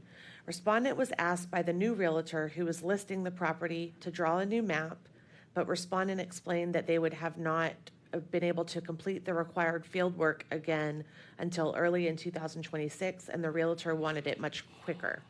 So here the complainant filed a rebuttal and reiterated some of the allegations, quoting a little bit of law. Respondent admitted that their computer had crashed before they had a chance to back up their data, so complainant alleges it's a violation of Rule 0820-03-.10, which requires surveyors to preserve field notes, digital data, and related documentation for a minimum of 5 years, which that's very clear, but here we can see that an error happened with the computer. So in my opinion, that's not necessarily a violation of that, but I guess that is for you guys to decide. The complainant claims the plat was required to be filed with the Register of Deeds and or the Planning Commission because it involves subdivision of property, doesn't cite any law for that. Complainant claims respondent's admission that the parcel closure was over 300 feet. Enclosure validates the discrepancies discovered by the current licensed surveyor, but didn't provide me with that survey or any kind of documentation that we could review or have an expert review. Complainant claims respondent demonstrates a disregard for their continuing professional duty to cooperate and assist in resolving issues arising from their prior work. And then complainant claims respondent never followed up with the realtor to give them a timeline or price, but the realtor then admitted that respondent's secretary and their office assistant spoke with them many times. So then I guess at some point the respondent stopped answering their calls, according to the complainant, when they wanted to continue to get more information. So I recommend dismissal of this complaint considering the amount of time that has passed since the survey was done and the lack of evidence to prove any intentional violations. I guess the only thing that hits me, I mean, was there documentation submitted that showed that there was a subdivision plat put together? Let me just double check. I don't believe so, but I'm gonna Because quickly glance. I mean, there is a state requirement that if you subdivide land in less than 5 acre tracts, that you have to file it with the planning commission, submit it to the planning commission and record it with the register of deeds. Yeah, I had that same note, Yeah. lot size. But it's not the surveyor's responsibility to do that, though, is it? I think it is. Or it's we're restricted from assisting somebody from dodging that rule. Right. Yeah. Right. We always just give the stuff to the client and say, you need to go get this approved. So they did not submit any kind of documentation at all. No. Well, that makes it difficult on that. I mean, that's really the only thing that jumps up out at me is that if they actually were doing a subdivision, then yes, ordinarily the surveyor is dealing with the planning commission and being sure it gets in. I mean, Tommy may be right that we're not required to, but I mean, that's a fairly normal thing for the surveyor the company to take that load on. Most of the rest of it doesn't really have any substance to it, I see. Right. The other thing was the parcel closure was over 300 feet out, but I never was clear if that description was created by the surveyor or that was the original description for the property. And that's what, based on, because I went over that over and over, and from what I understand, that wasn't written by the surveyor. I think he would have taken responsibility for that, and I think that's why he kept saying, I don't write these legal descriptions unless I'm asked to, and most of the time I'm not. You know, I realize I'm making an assumption here, but it's almost like they gave the client several different options on how to divide the property. And then he might have taken one of those maps and wrote a description off of it and wrote it improperly. Well, that's the other thing that occurs to me here, that they're talking about several different surveys rolling around. I mean, we are required, if we're turning out preliminaries, to actually clearly label them preliminary so that a realtor doesn't get a copy and do something with it. Yeah, that don't stop them. Well, yeah, but I mean, well, without the documentation showing that happened or not, that's the only thing, those are only two things I see that we have any real bone to pick with this respondent. But without documentation to go either way, and if the complainant didn't offer that or respond to your request for it, I don't see we have much choice. And on top of all that, this happened 15 years ago, so. Right, which makes it more difficult to prove or disprove without documentation. And I also tend to think the complainant took this time to write a pretty detailed rebuttal, and if they had documentation to back it up, I think they would have provided it with that rebuttal. Well, maybe in fairness, wasn't that part of the problem is they needed to get that from the surveyor and he couldn't reproduce it? That's true, but it's, I mean, could the new survey company have maybe provided something if they had hired one like they said they did and they found these discrepancies? Yeah, something needed to show it was, the But I lines were don't know 300 if feet it's off. the surveyor's responsibility to be the file keeper. Oh, I for agree the- with that. I mean, because we get calls all the time. You remember that survey you did? Yeah, we gave it all to you. And, I mean, we can answer those questions, but it's, we're not required to. Well, for 5 years. Asking a hypothetical here, if he had provided, the complainant had provided the documentation, does this board have any authority to sanction a surveyor on something that's that's 15 years old? We have a statute of limitations that's 4 years. Right. Right, so, and that, is really related to the survey at issue. I think if there's issues outside of the survey that don't apply to the statute of limitations, there's some things we can take action What on. would be an example of? Unlicensed activity, doesn't really ever, Right. there's no statute of limitations. Maybe, I don't know, maybe certain kinds of negligence that doesn't Okay. specifically relate to the details in a survey. I just Okay. imagine that there could be Right. some things, but most of the things are capped at 4 years from the Yes. time the survey is complete. Okay. Motions? Dismiss. I get to say that. I make a motion to accept legal's recommendation. Second?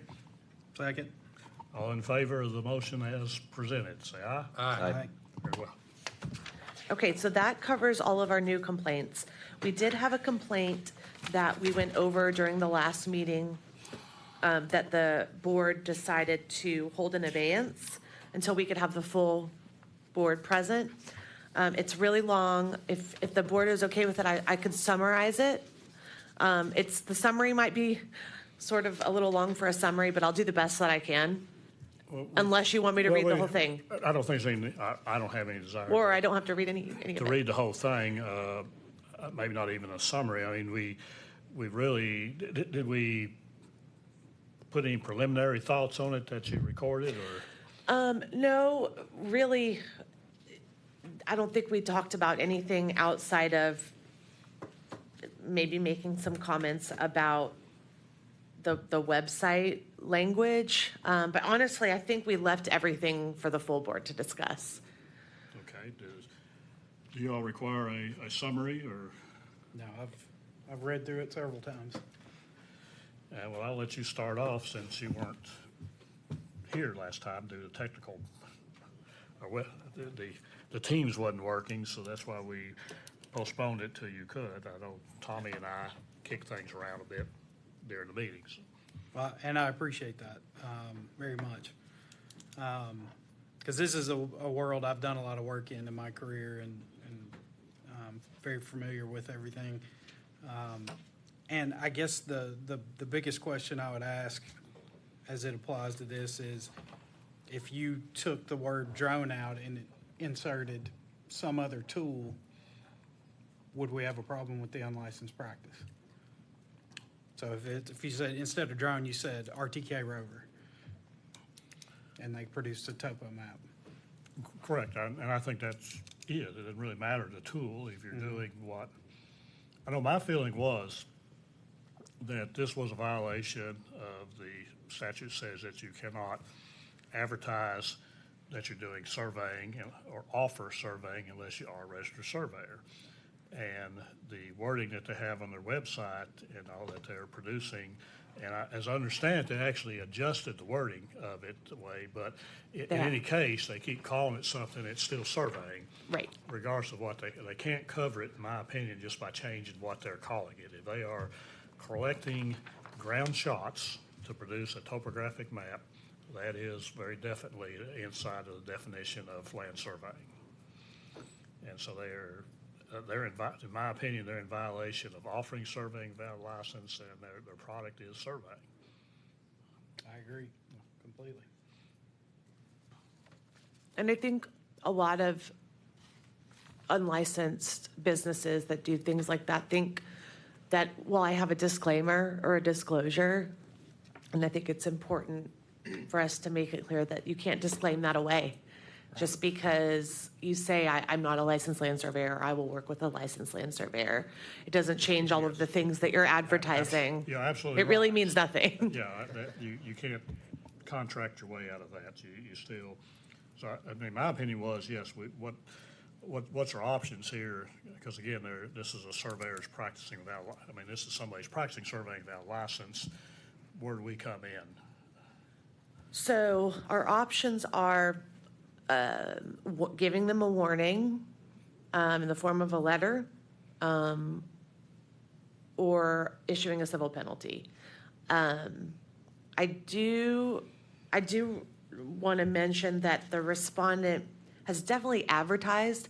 I don't know that they've done any of the actual work that is the problem, but they are definitely advertising it. So I don't know if that makes any difference, but I did want to bring that to your attention. Because as we know, advertising it alone is a violation. You don't have to actually do the work. And they made the changes, but I think, they made the changes after the complaint was filed, but before we warned them or before we're taking any kind of action. And I don't know if that's a mitigating factor in your opinion. Okay, so the complainant, all they've offered is what the website says. They haven't actually offered any where they've just got a hold of a deliverable. Right. No, they've given me a lot of screenshots and of course, made their arguments with other cases from other states and things.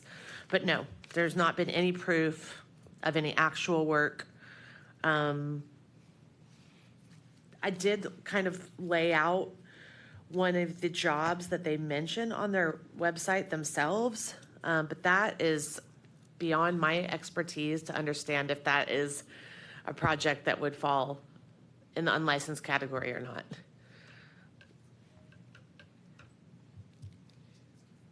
Well, I think at the very least, we've got to warn them that they are advertising the practice of yes. land surveying without a license. Absolutely. That's the very minimum. I don't know to go, I'd almost rather wait till their response on that before going to the second step. If they decline it, they go into I don't know where to go from there. To hit them with a civil penalty now or later, or wait, or further investigation and see if they're actually doing what they're advertising. Right. I mean, we I've could. got to believe they're doing what they're advertising, or why would they be bothered advertising it? Right. Well, I think from what they said, they just started doing the drone advertising. That was like a new concept supposedly to their business. But an option is we could issue a letter of warning, and you could advise us how you want us to monitor it and make sure that they've made certain changes to their advertising. We could ask for more information on work that they've done if you want more specifics. Can we, as part of the letter of warning, could we say we want a copy of one of your products that you can explain to us why you think you're not doing it? Or Right, yeah, we definitely can't order them, but we can Okay. ask for one.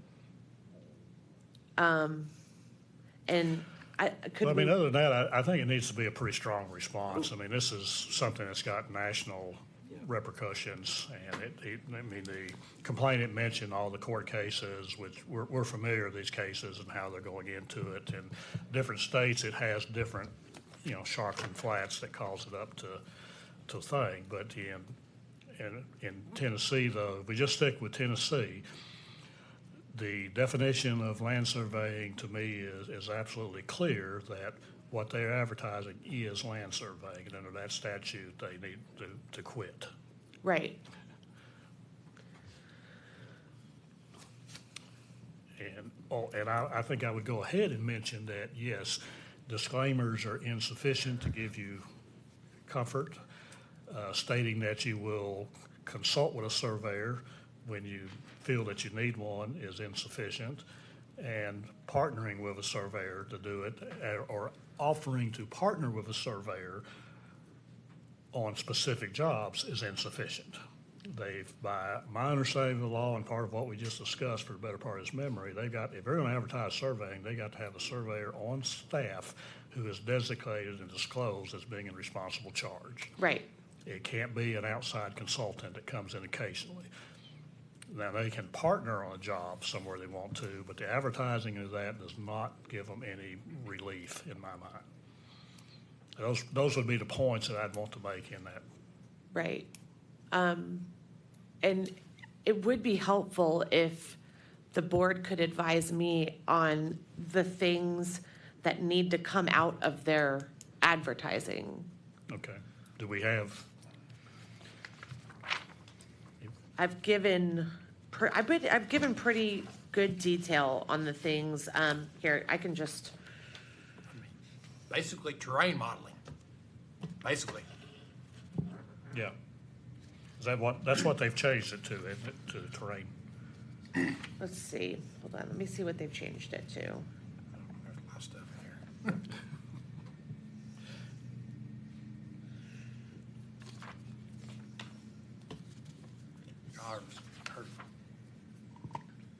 Heard of a survey one time, had a disclaimer, says this survey is subject to what an accurate survey would show. Yeah, you're fired. I was gonna say, this guy sounds like a surveyor. We like to disclaim all kinds of stuff.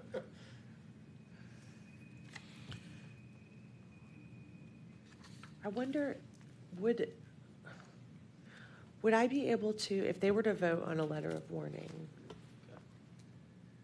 could I redact everything from the website and work through it with the board to try to come up with a detailed. I think the letter of warning would have to be limited to just that, just a warning, like these are the things that we're warning you that these are likely violations of the statutes, and almost suggest, like maybe just suggest, like we think this is how you can comply with it if you remove this kind of Okay. stuff, but it can be left ordered, like. Right, but I mean, would I be able to show, after the meeting, would I be able to show a redacted, anonymous? Mhm. That way, so I could get some, just because it's so, I'm not a land surveyor. Well, I mean, that's the problem. get a little- Without knowing the name, we can't even look up what they're advertising. And that's what you're asking is what is their wording? Like you don't have a redacted copy or anything. No, but I could verbalize it. Yeah, just Okay. verbalize it itself, yeah. If the board is okay with it, could we take a couple of minutes and I can pull it up on my end and I can just kind of ask some specific questions so we can make sure we give good advice in our letter of warning? Absolutely. Okay, just give me one moment. I do think the request for a product would be valuable to see, especially for you guys to look at it and say, well, it sure looks like a lot of surveying components are included in this product, so. Well, I guarantee you they're using LiDAR to produce contours. They're doing a surveying product. Yep. Yeah, I don't. 100%. I just, looking at their disclaimers they put in there, and, none of that gives them any comfort. And that's what I feel like I'm gathering is they haven't really said they're doing any less. They're just saying, we don't certify it, so it's okay. Right. It's not really a survey. Yeah. Okay, can I go over some of the things they're advertising and, okay. So just in the most general way, they're offering advanced 3D LiDAR scanning, drone surveys, and BIM solutions. Okay, as soon as they say LiDAR, that puts it in our ballpark. So they cannot advertise LiDAR? Or can they advertise it in a certain way? I mean, if it's inside of a building, it's okay, I guess, right? If it's LiDAR and it's related to the earth, I think is where it becomes survey. To land or property Yes. outside of okay, I can figure that out. And I don't have any problem. So structures. Affording you some language onto it, if that's what they're saying. That would be very helpful. It'd be- So structure LiDAR scanning, or, They usually call that building inventory, something like that, where they've come in, they've measured up the rooms. okay, Yeah, okay. That. What if they're doing an as-built of a completed structure? To make, I think it's very clear that as-built is ours as well. We've even had cases come up between us and planning commissions and engineering departments about whether the surveyor could do an as-built. And that's the difference between a record drawing and an as-built. An as-built is ours, the record is theirs. I don't know, can you say that? That was a long thing right there. If you can't send it to me, let me try and write it down. Okay, so they offer advanced 3D LiDAR scanning, drone surveys, and BIM solutions. BIM Solutions is more of a internal product in most cases. That is fine, but the 3D LiDAR scanning is absolutely surveying. and drone surveys. And drone surveying is absolutely. Okay, If they want to flirt with it, they could say drone photogrammetry. And that might, but that gets you into somebody else's ballpark. But some folks define photogrammetry different, so they haven't said it, but if they come back and say, what if we call it photogrammetry? I'm still gonna say no. I think the key factor would be they're getting the lay of the land. Yeah. But Yeah, that's easy for us to say, that's difficult to drop on. Any form of 3D modeling of land. Is considered surveying. Yeah. Yes. Yeah, their verbiage there, 3D LiDAR scanning, that's easy. I mean, but Drone surveying is fairly easy. even if they called it photogrammetry and their result was a 3D model of land, that still, I think, would, so. I tend to agree that it's pretty tool agnostic. It's about the product, the end Yeah. product. Right. And what it's intended to be used for. Yeah, if that's their main sentence that we have a problem with, I would say, yes, you cannot advertise advanced 3D LiDAR scanning or drone surveying. I'm guessing it gets a lot worse if you dig in to some of the. Well, they've got, under services, they have a scan to BIM drafting, which we think is okay. That's okay. Point cloud delivery, which states each LiDAR scan captures millions of precise 3D points, forming a dimensionally accurate digital copy known as a point cloud. This point cloud can be navigated, analyzed, sectioned, or printed. Point cloud files can be delivered direct to you for integration into your software or transformed by us into 2D plans or 3D models to meet your needs. Well, the point cloud is just one of the files that's generated on it, and again, it would come down whether you're doing a point cloud of this room is one thing. Right, If you're okay. doing a So point it cloud of depends the on ground, the- It's a different thing, but Okay. I think it would be I don't have any problem putting the burden back on them. Is that the way you just described it? We think it's possible that you're surveying. Right. And I mean, we can also recommend just that you consult with a private attorney to go over the laws that govern this industry and revise your website.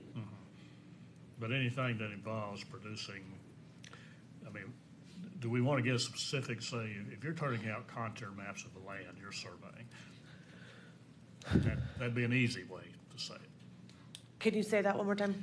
If you are producing topographic maps of the land or the earth, you are surveying.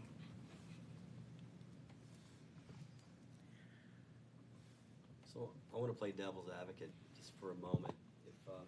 If I had, let's say I've got 1,000 acres, in the middle of my 1,000 acres, far away from any boundary, I've got a dirt pile that I'd like to know the volume of because I want to move it to another. The definition of surveying very clearly says volume calculations. Right. So, yes. I mean, if you did it for yourself, knock yourself out. Yeah. Yeah, and that's But if you're offering it as a service, right. that's where you cross it. It seems pretty. Well, it's like Justin said, that, you can do anything on your own land for yourself, but you can't offer it as a service Right. to somebody. Yeah, That- because that's where the damage to the public comes in. Right, that's where I was gonna go, because they're a real, I mean, so you did that 1,000 acres and it had a 10-acre bad spot in that map, right? Well, and it's off by 2 feet. We'll do that math, 10 Yeah. acres off by 2 feet, and you're gonna do a mass grading project out there. Yeah. You know, you That's just- a great illustration. 2,000 No, I dump see trucks of dirt. that makes sense to me Does that now. give you why what you need, can't. Erica, That's a or- great example. Yeah, I also like the idea of citing the law in this letter of warning, letting them know this is a warning that the board believes that you are advertising land surveying services and some of the products you could be producing are land surveying products. So here's your warning. We suggest you review this law, make changes, and then I think we should follow up with their website and see what kind of changes they have made. And if we need to open a new complaint, we open a new complaint. And if we need to take it further, we do. But we give them a chance and a warning. Yeah, I mean, can we say this, respondent states that they consistently communicated to clients that they do not provide certified boundary or certified elevation data without involving a licensed land surveyor, that is insufficient. Yes, I think that should be a part of the warning. Yeah, that is absolutely insufficient. And that a disclaimer Yeah. cannot disclaim away unlicensed If you wanna go so activity and far as unless. Any other disclaimer you can dream up, we're not gonna, is no comfort or protection either. It's either surveyor's not. Right. Yeah.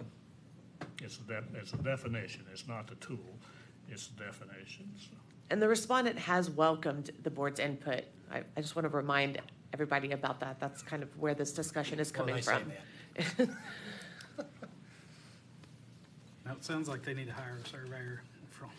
Right. Responsible I mean, that would be the charge. safest way to proceed. That's, yeah, I mean, that's what they really should be doing. If they Right. had a surveyor in charge, they'd be telling them that, what they can do and can't do. They've got a marvelous new toy, and if looking a way to make additional monies on it. You know, one of the other points too, and I think Gary brought this up a year or so ago, we had a discussion, I recall, you know, from the moment you do something that references the survey, right, that references boundary points, then now you've already opened yourself up to surveying, because I'm using a document. I mean, if, you know, like I said, if you come out and I want to know move this volume of hillside, the guy's probably going to use some, especially if it's close to an edge. That's why I said in my example, it's in the middle of 1,000 acres, but if it's close to an edge, he's going to want to look at a survey to go, well, this is where it's at. And at that point, you're already, you know, Yeah. it seems like Well, you're doing surveying. Well, and that's it. I mean, none of this do we intend to be trying to restrict somebody from a business or restriction of trade. We're talking about protecting the public from somebody who does not have the advanced training and is not subject to a regulatory board from doing harm to the public. Very well said. Yeah, no, well, I know that was great. Are we ready for a motion? You need a motion? Or- Yes. We're For ready for a letter of warning, if that is Letter what, of a warning. very detailed letter of warning, and then a follow-up by the program on our own accord to review any changes that they may have made. Yeah. And if we need to move, forward with a new complaint, we can do that. Okay. So motion to issue the letter of warning and monitor the result. I second. Okay, we have a motion and a second. All in favor, say aye. Aye. Well, that passes. And that concludes the legal report. Thank you. Very well done, as usual. Glenn, where does that put us? Looks like we're ready for the rulemaking discussion.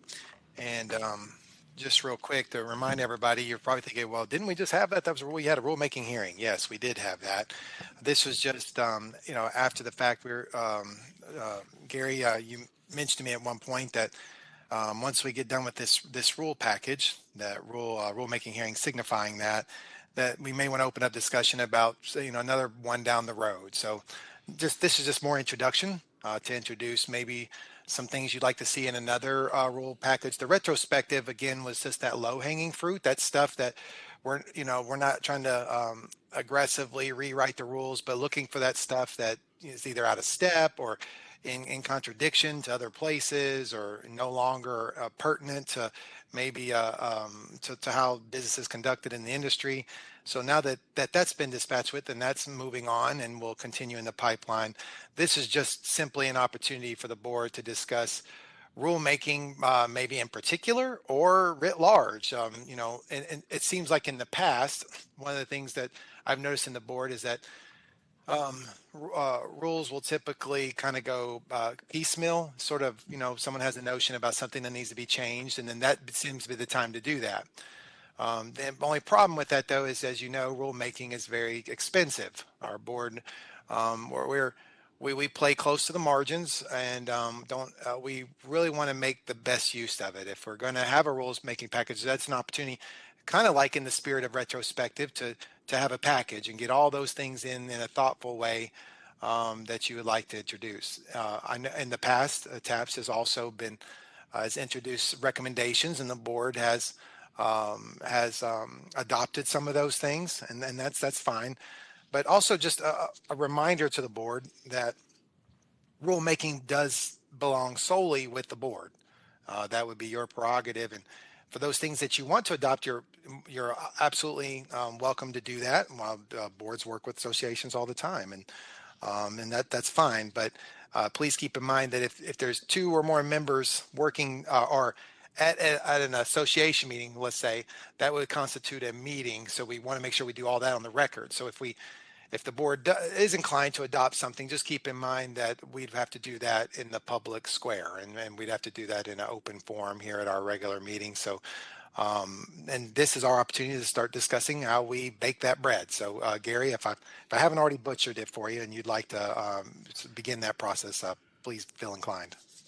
Okay, so I guess we're not really discussing what we've just done. It's the idea of what we might want to do in the future. Is that Correct. Yes, sir. okay? I do recall the few things that I threw out. Most of that we actually covered this time around. I do had some thoughts, and we didn't really get involved in it this time, about the definition of responsible charge. Is as I go through the rules, there's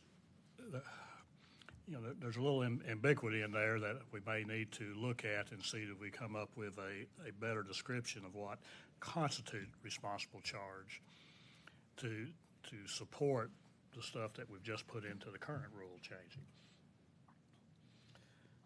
The only other thing, I wasn't sure whether, I don't even know where to go with it. The drone surveying is going to keep coming at us.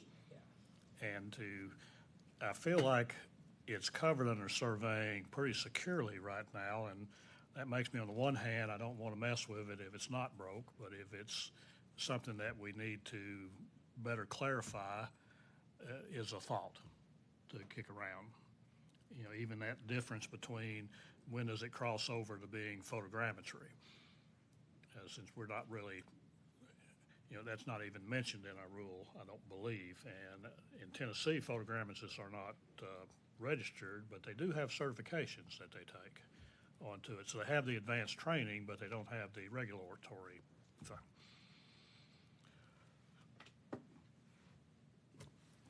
This is where we go into the discussion part, guys. It's trying to form a thought.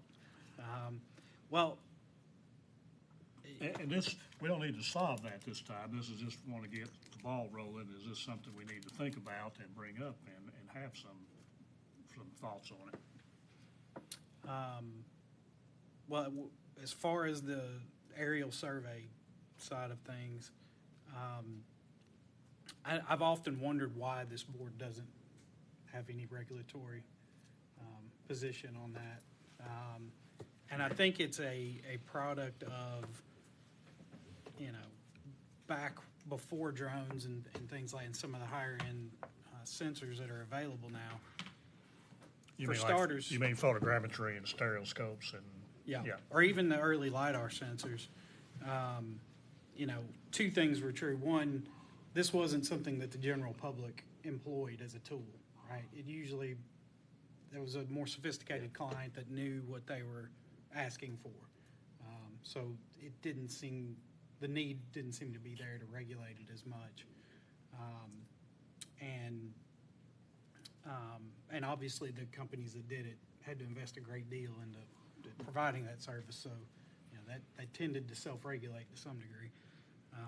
But as we've moved forward, and everyone also knew that there were limitations on the quality of that data that came from that, the aerial source.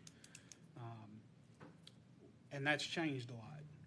Even, manned flight, the sensors have become so much more powerful now that you can get much more accurate data from them that really start to, become relied upon for engineering design and things of that nature. And now with the advent of UAS and low altitude flights, these manufacturers are advertising, hundredths of a foot of accuracy, which that creates that reliance on, that expectation that they're getting quality information. So I think we have to, make sure that that's under, oversight at this point. And I don't know what that looks like, if that's, do we need standards that relate to aerial survey products? Well, it's, this was discussed a couple decades ago, I believe, and at that time, states like North Carolina is the only one I'm aware of. There's probably more, but North Carolina did start licensing photogrammetrists, and they licensed them under the surveying rules. My memory is that when Tennessee talked with the photogrammetrists, the society, that they didn't really want to be under a surveyor's license, but it is required, and what they did make it a requirement that the control networks for photogrammetry had to be performed and certified by a licensed surveyor. But that was all pre-GPS. Sure. And now that GPS, the airborne GPS has all come into play, the technology is doing a lot of that without anybody looking at it, and so it's a gap I think we may have in Tennessee is who's looking after the photogrammetry, because even the folks who are doing it with a drone may not understand how to actually do true photogrammetry as opposed to processing. I mean, LiDAR, we're processing a lot of spot shots, and that's what we do. Working with photographs and orthos and rectifying them and plugging them together, that's a more advanced training that most surveyors don't do.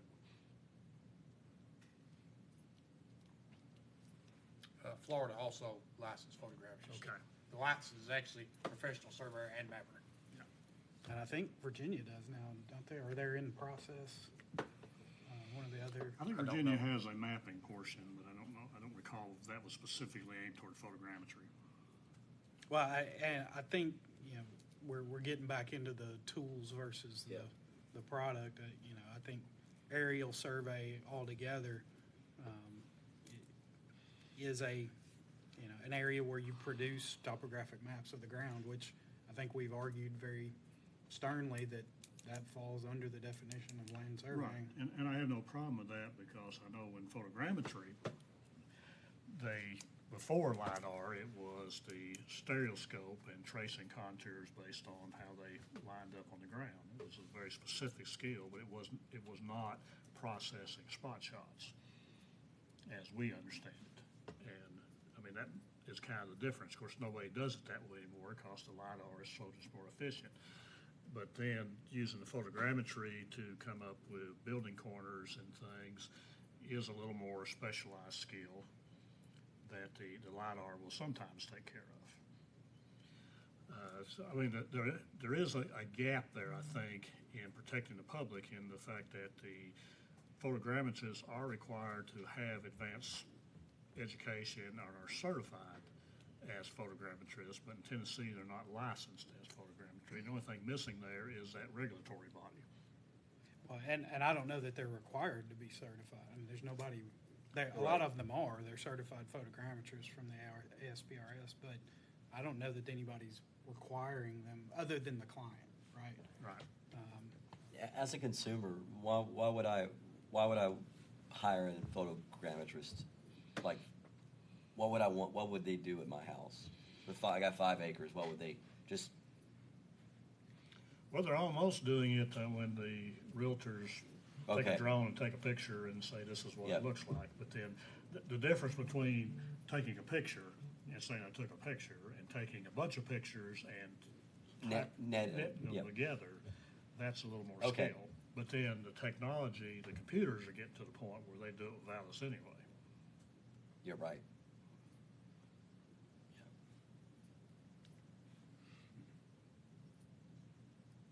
So If I may, Yeah, jump in wherever you see an opening. Glenn. I was typically with larger boards, when there's rulemaking, they would break out into committee and it would be an ongoing discussion. We would never expect anyone in one meeting to hammer something that complex and that important in one meeting. And it would sort of be a working group and it would be ongoing. And it typically starts with 1 or 2 burning issues that need to be resolved, basically a red line already, a proposed red line work product. And then it just expands and expands, and then it keeps getting refined until everyone's like satisfied. And then it gets presented to the main full board. In this regard, you guys are a smaller board, and it would require all your input anyway. We would just carry that issue ongoing from one meeting to another as there's a need, but you would start with some sort of a red line. So Gary or any of you that had something in mind that if there was one particular rule or two that you think needs to be changed or adopt or some amendment, you could work with myself and or Kyle.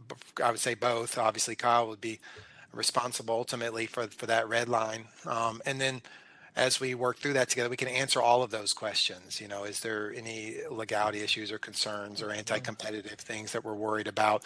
And then we just bring that to the full board as one. And we collate all that from in the individual responses into a work product, and then you continue carrying that forward until you're satisfied. And then you can solicit input from TAPS as well or other industry folks, because that way you get one package and you don't release a package and then 2 months later, the industry decides they had something, and then by the time they get your input, we've got two packages floating again. We coordinate that as well or solicit that. Well, my first point is this. I mean, the real thing I didn't address under this current one is do we have any conflicts in the current rules and laws about the definition of responsible charge?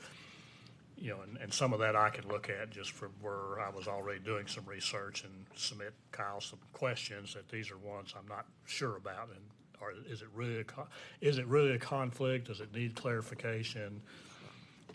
I agree with your procedure there. If you look over them, you can reach out to me directly with comments that you think may be of concern that we need to address in the future, for sure. As far as extending our reach to include, photogrammetrists, I mean, that's a clumsy way to even put what we're discussing here. It's more of identifying where the line is. I mean, that's more than a rule there. That's actually would be an amendment to the code, would it not? Yeah. Yes, that would obviously have to come from over our heads. that would be a different route. So Explain that to why would it take a code change? Talking about the definition of land surveying? Yeah. Because that's... I think right now, the definition of land surveying covers it. I agree, and that's another point I was going to say. I think the statutes... Well, and that's part of it. I don't want to, if there's not a need for it, but I mean, if we're going to then start asking photogrammetrists to be licensed, that's a pretty big step right there, because that's an existing industry already. I agree, and one thing I was going to mention earlier is that I do think the current statute addresses it, and that's y'all's job when a complaint comes through based on the specific circumstances of that complaint to interpret the statute to determine if you think it's unlicensed activity.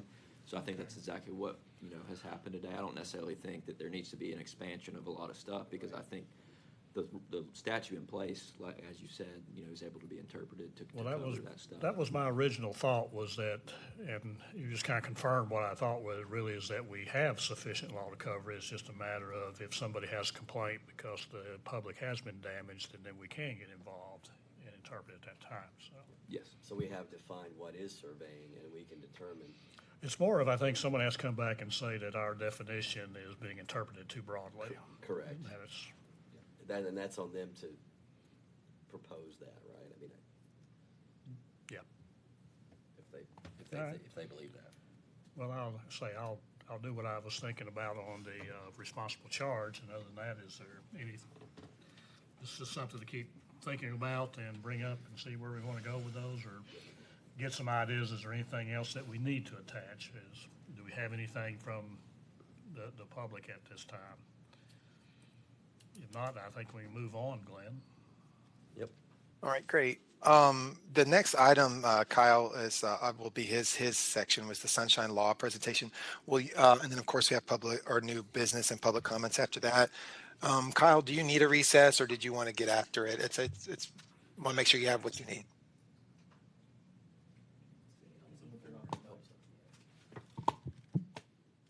I'm good to knock it out, Glenn. I think I can get through it in about 15 minutes. So yeah, we can move forward. All right, unless the board needs a recess then as well, then Chair, it would be your prerogative to move forward then. All right, let's have the report, Kyle. All right. Give me 1 second. I'm going to pull the PowerPoint up on the screen here.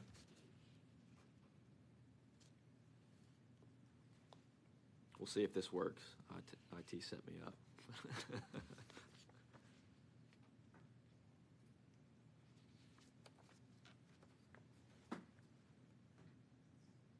All right, looks like we're working. So every year we have to do a refresher of most of this is over the Open Meetings Act. Actually, Tommy probably just heard this a couple months ago during his orientation, so I apologize for the, gonna have to hear it again here, but I'll try to make it not as boring. But what we're going to discuss today is primarily the Open Meetings Act, and then we'll briefly at the start go over what a public record is. It's a clever statement someone came up with. You are my sunshine. We're discussing sunshine laws, sunshine, transparency. You get it?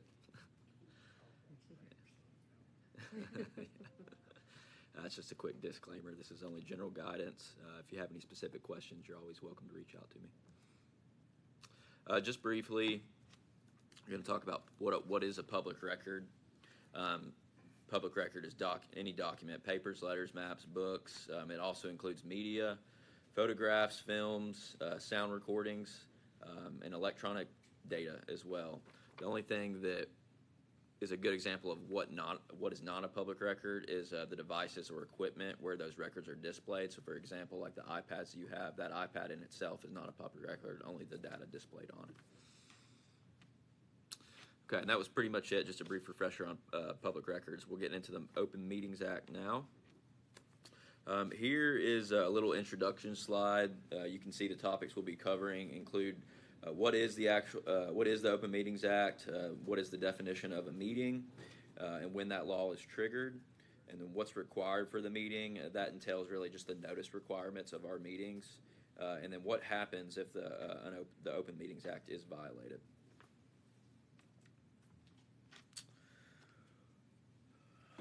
This right here is just essentially the legislator's intent or purpose behind the Open Meetings Act. Again, it's really all about transparency, but it's the policy of the state that the formation of public policy and decisions, which is what you guys do sometimes, is public business and should not be conducted in secret. So that's why all these meetings are open to the public. This part right here of the Public Meetings Act refers to the Free Speech Clause of the Tennessee Constitution. The way to read those two together is to understand that the limitations placed on your speech and actions while serving in your capacity are, first of all, voluntary. You're volunteered to serve. But moreover, you should understand that the legislator is not telling you what you can and cannot say, but that while serving as a board member, all that you say should be on the record and accessible to the public. So the goal of the Open Meetings Act is to essentially, again, public transparency. Overall, it's best to interpret the OMA broadly. As I like to put it, if you ever have a question or you're unsure if it's going to apply, I would just err on the side of caution with anything you're doing.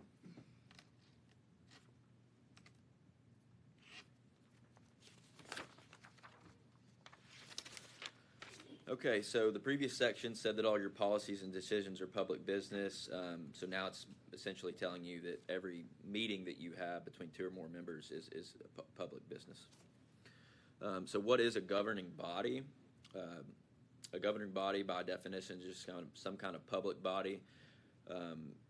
So what is actually a public body? The Tennessee Supreme Court tells us that the legislator intended to include any board, commission, committee, agency, authority, or any other body by whatever name whose origin and authority may be traced to state, city, or county legislative action, and whose members have authority to make decisions or recommendations on policy or administration affecting the conduct of the business of the people in the government sector. So really, the most important thing is you are a governing body, but it's kind of interesting to think about that extends all the way down to like city and county commissions and that kind of stuff.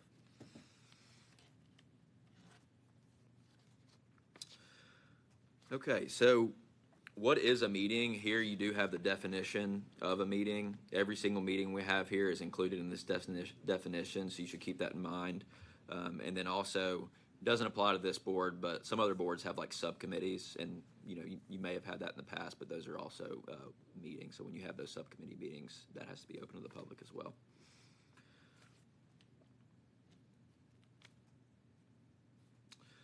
So now we'll talk about what's not considered a meeting. This slide covers an exception to the Act. The definition of meeting does not include an on-site inspection of a project or program. This exception is not really applicable to this board, but for informational purposes, you could have a public body that appoints, for instance, jail inspectors to perform inspections of the jail, and they would delegate certain decision-making authority to those inspectors. So the question that kind of arises here is, does that group of inspectors going out to inspect constitute a meeting because you've got two or more people, inspectors there? The answer is no, as long as those inspectors are not deliberating or making a decision in conjunction with their inspection. So again, that doesn't really apply to you, but there's other bodies that may appoint inspectors and grant them certain decision-making authority. So it's just important that they're able to do that fact-finding quest as long as they don't deliberate with each other during those inspections.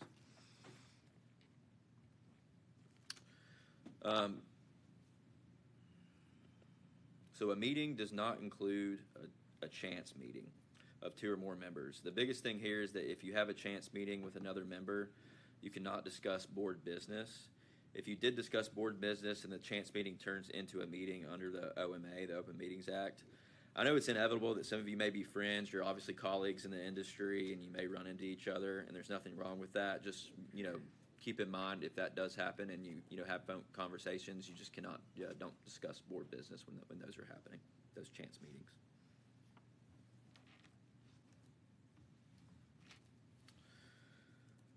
So this is a good example of what's not a meeting. Sharing a meal together, fine.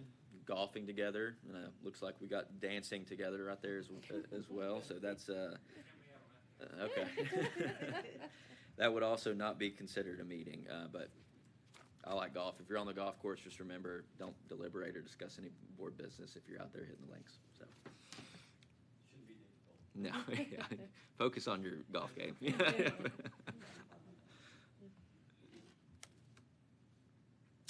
This is another good example, and this does pop up a lot. Like we've even had it pop up today. So we have breaks all the time, adjournments between multi-day meetings.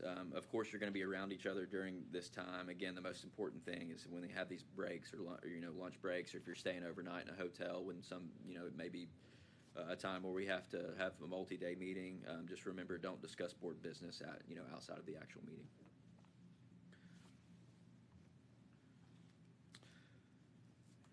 For our purposes today, what we take from this is that both regular meetings and special meetings are covered by the Open Meetings Act. So-called emergency meetings are also covered under special meetings. It's probably been a while, and you may have never had a special meeting, but sometimes those do have to be called, and if that happens, those are also covered under the Open Meetings Act. Let's see. There is another exception to the OMA that's important to discuss, which is titled an executive session. Executive sessions do not fall under the OMA. So what is an executive session? If you meet with, for instance, me regarding a lawsuit or a threat against a lawsuit, you're welcome to ask me questions during that meeting, and that would be considered an executive session that falls outside of the Open Meetings Act. If an executive session does occur, just remember you can't deliberate about a matter before the board or a matter that may be potentially before the board. That's just a time for you to ask me questions. And the good example that would be like if we were under lawsuit or if we had a threat of a lawsuit.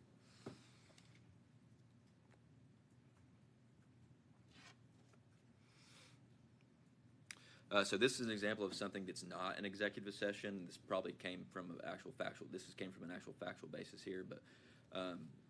Why is this one not covered under the executive session? Because those interviews comprise deliberations by that commission as to whether the candidate should be included on the list of those eligible to be hired. So that's obviously a board matter. So they may have been discussing with their attorney, but it wasn't considered an executive session because it's a matter before the board. They're discussing who they're going to hire. It's not a lawsuit that they're discussing or a threat of a lawsuit or anything like that.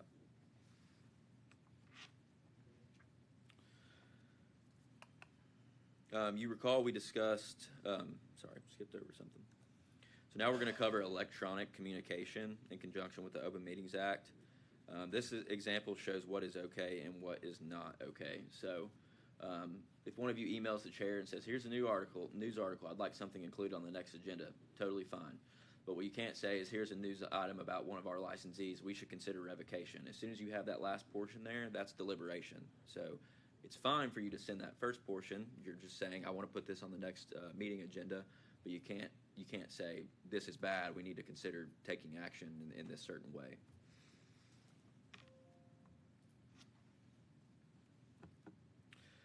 Let's see. So you recall we discussed that chance meetings are okay as long as board business is not discussed. If you email another member, pick up the phone to call another member, that is not considered a chance meeting. This type of deliberate communication should be generally avoided. I do want to emphasize that we're not saying that you can't communicate with each other regarding things unrelated to board business. We understand that's going to happen. But just be cautious when doing so, and just the main thing is to remember that I'd like to advise you on if that happens, just really remember you can't discuss board business if you're on the phone or emailing another member. But generally, it's best practice to just avoid that.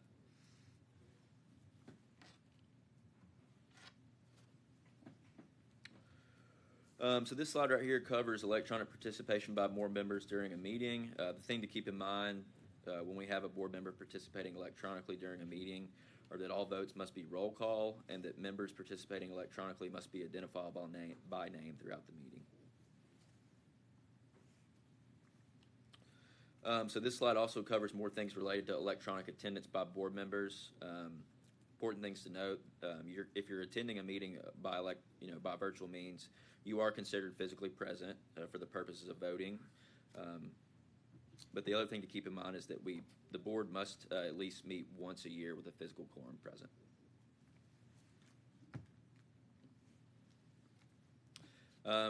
So this slide right here covers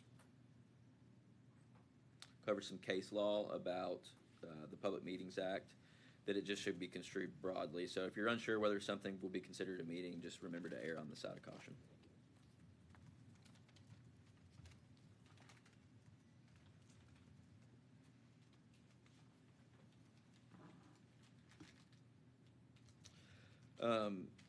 Let's see. So this is covering public comment. So remember, the public has a right to make public comment during your meetings regarding items on the agenda. As you know, we always have public comments. We always have the public comment section at the end of the agenda, and that's for this purpose. And we'll get to that later today in this meeting. So the next part of this PowerPoint is regarding the notice requirements for a meeting. So what's required as far as notice to the public when a meeting is going to occur? We must give adequate public notice, and there's a three-pronged test for that. The notice must be reasonable, sufficient, and posted. The contents of the notice must reasonably describe the purpose of the meeting or the proposed action to be taken. The notice must be posted at a time sufficiently in advance of the actual meeting. And 3, the posting of the notice must be posted in a location where a member of the community could become aware of such notice. So the posting of the notice is contingent on whether the location would be one where members of the community could become aware of the notice. Our usual practice of posting the notice is posting the notice in the agenda online on our website, and that's completely sufficient for that test. So what the Tennessee courts have said, or trying to say here in plain English, is that all those 3 parts, the contents of the notice, the timing of the notice, and the location of the notice, are all equally important. As you're probably aware, our executive director, Glenn, he takes care of pretty much all this notice phase in conjunction with a little bit of me, and so you really don't have to worry about that, but it's important for you to know that there's that notice prong to all the meetings that we have. So lastly, what really happens if the OMA, the Open Meetings Act, is violated? It's nullity, so it's just like what it sounds like. If you make a decision or take an action that violates the sunshine laws, it will be as though that decision never happened, and that flows down, for example, to even decisions for licensees and all that kind of stuff. So the last topic we're going to cover is the North Carolina Board of Dental Examiners versus the FTC. It's a landmark case for regulatory boards across the country. It happened about 4 or 5 years ago. You may, I'm sure Tommy remembers this case a little bit from orientation. You probably maybe remember it from prior refreshers. So how did the case come about? Actually, I skipped over a portion, but let me go back real quick. I think we're good, but just on the Open Meetings Act, just in a nutshell, remember that if you think something is going to be a meeting, if you have 2 or more members, it is going to be a meeting, and just remember that if you do have any kind of chance meetings, that you can't discuss board business. So that's really the biggest thing. And then we went over the notice and what happens if the OMA is violated.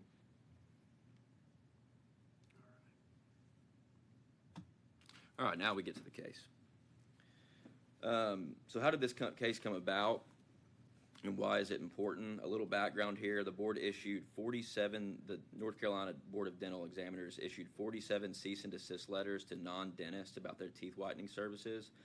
The FTC filed a complaint arguing the board violated antitrust laws by unilaterally ordering non-dentists to stop providing these services. In response to the lawsuit, the board argued state action immunity, essentially that the action they took under the purview of the state, and therefore they are immune from liability.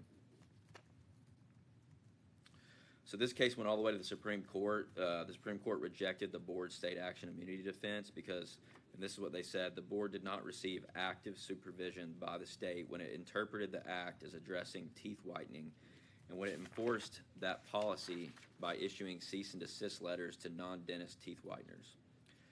The court said immunity for state agencies requires more than a mere facade of state involvement. Essentially, there was not enough state active supervision in this case for over the board to defend on that ground of state action immunity. So this is what the court said about active state supervision and when that will apply.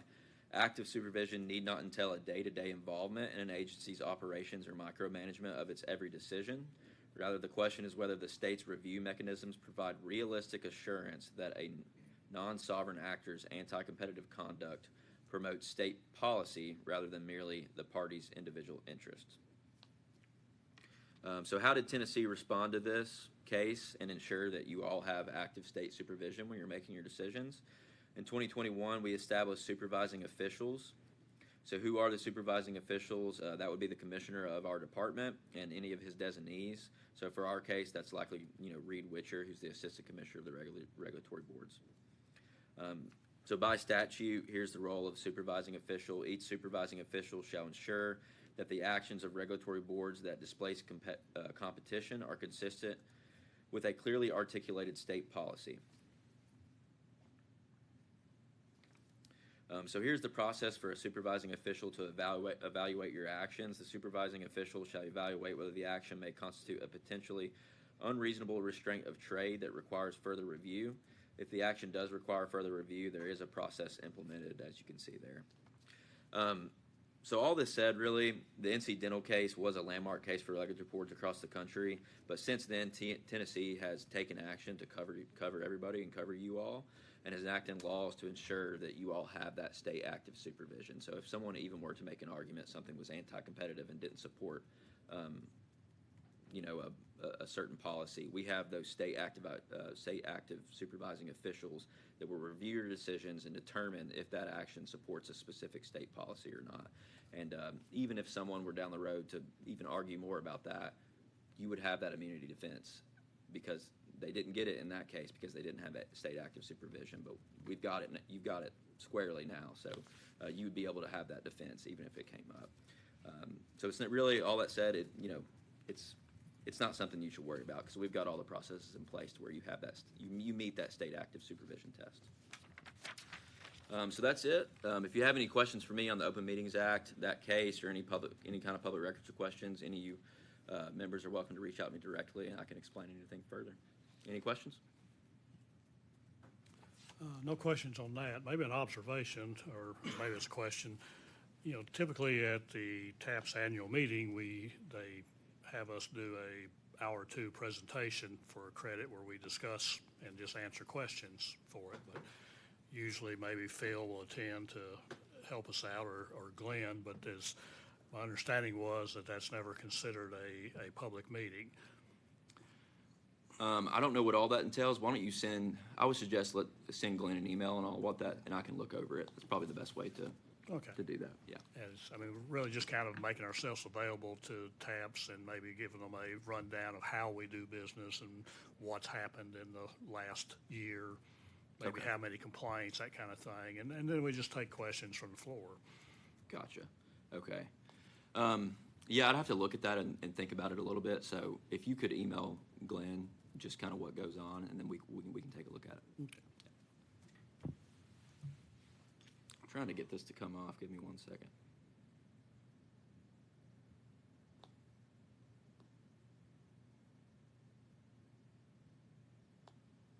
Oh,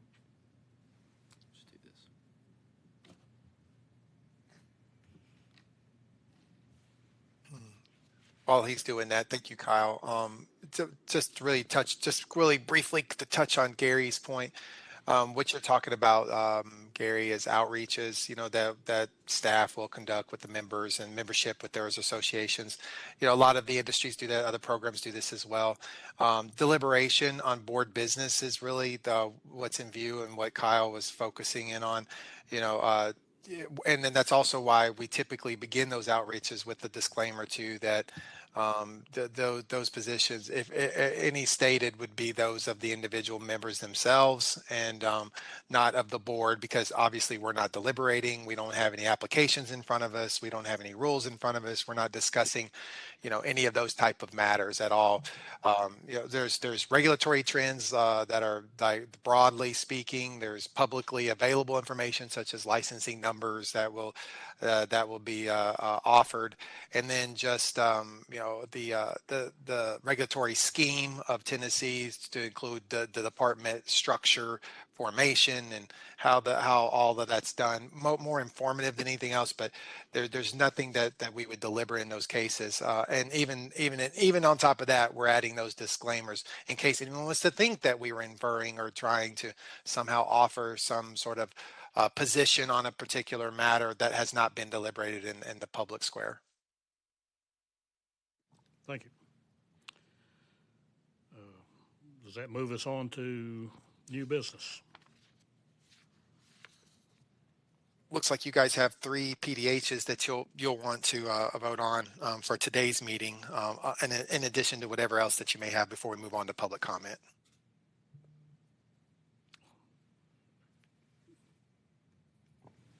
Motion to award 3 PDHs for this meeting. So moved. You're a second. Second.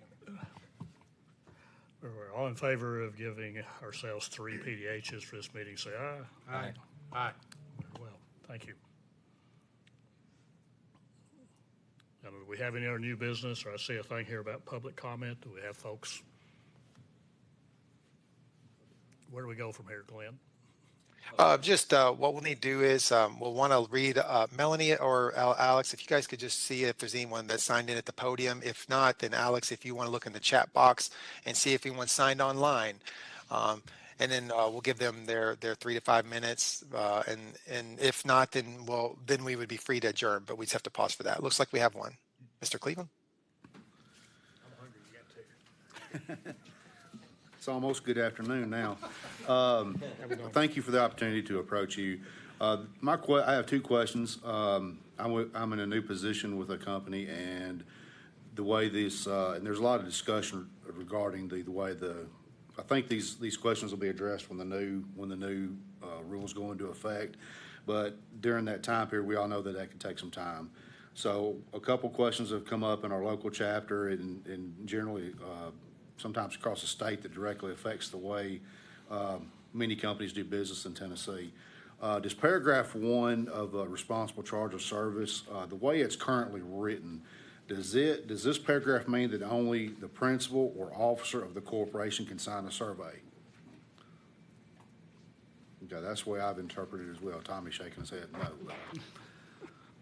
Well, my opinion, the answer was no, but I believe legal advised us that I was incorrect. So I don't know which is where we kind of got to where we are now, is trying to clean that up. I do not remember that. Again, what I would kind of suggest is that if you have any specific questions on those, you can email those to Glenn, and then we'll take a hard look at it and give you a response to that. Okay, and that is going to lead to for instance, we've got multiple offices across the state. We offer surveying out of 4 of those offices. We have a licensed surveyor in each office, and that kind of goes back to if we have one individual that's in responsible charge of the firm by a firm disclosure form filed with the state, is that one person the only person that can sign surveys for that company across the state?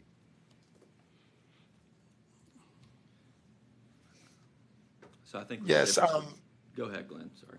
Yeah, I'm sorry, Kyle. If you wanted the pipe in there, I was just wanting to reiterate Kyle's comments. I typically when we have outreaches, we'll have sort of a round table. The public comments section isn't really formed for that. It's for comments, not necessarily a Q&A, sort of a back and forth. Though those are really intended with those scenarios or with those hypotheticals or otherwise, we always ask for that in writing because that gives us an opportunity to look at the statute of rule and give a prepared answer, a response, a thoughtful response. Rather than sort of shooting from the hip. We don't want to be put in that place to do that, or put our board members necessarily in that position either. But I would say if anything, it falls within that realm, would be best suited in writing towards staff. And I recall maybe some of these items we've touched on before, but if not, of course, I would love to. If you want to forward that to me, and you can CC Kyle as well, because him and I would have that sort of sidebar, and then where that discretion applies, then we would bring those things, obviously on the agenda to the full board. All right, I appreciate that. I know it's going to affect it's going to affect multiple corporations across the state, so we all need to make sure we're abiding by the rules so nobody gets in trouble. So, all right, thank you.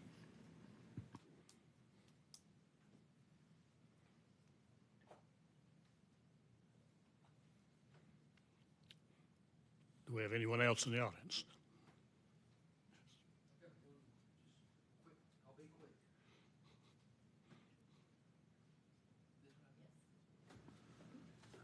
I'm Eddie Campbell, for anybody that might not know.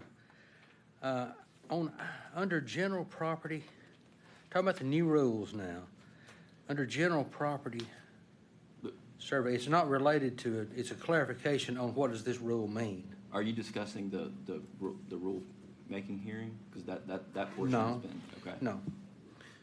This is is the ones that you're talking about, the ones that went to effect May 7th of this year. Is that correct? Yeah, under general property surveys and item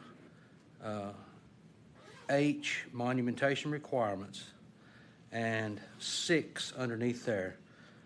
Survey points, this wasn't changed. Survey points that do not divide land ownership on down to at the land surveyor's discretion did not change in that rule. But what was added is newly created and or existing public right-of-way is/are excluded and shall comply with the monumentation requirements herein.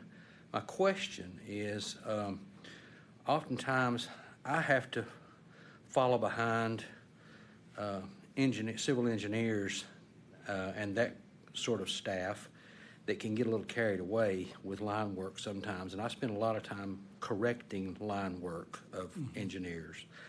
Sometimes we have a situation to where a PC or a PT ends up so close to a lot corner that it could cause confusion and a dispute.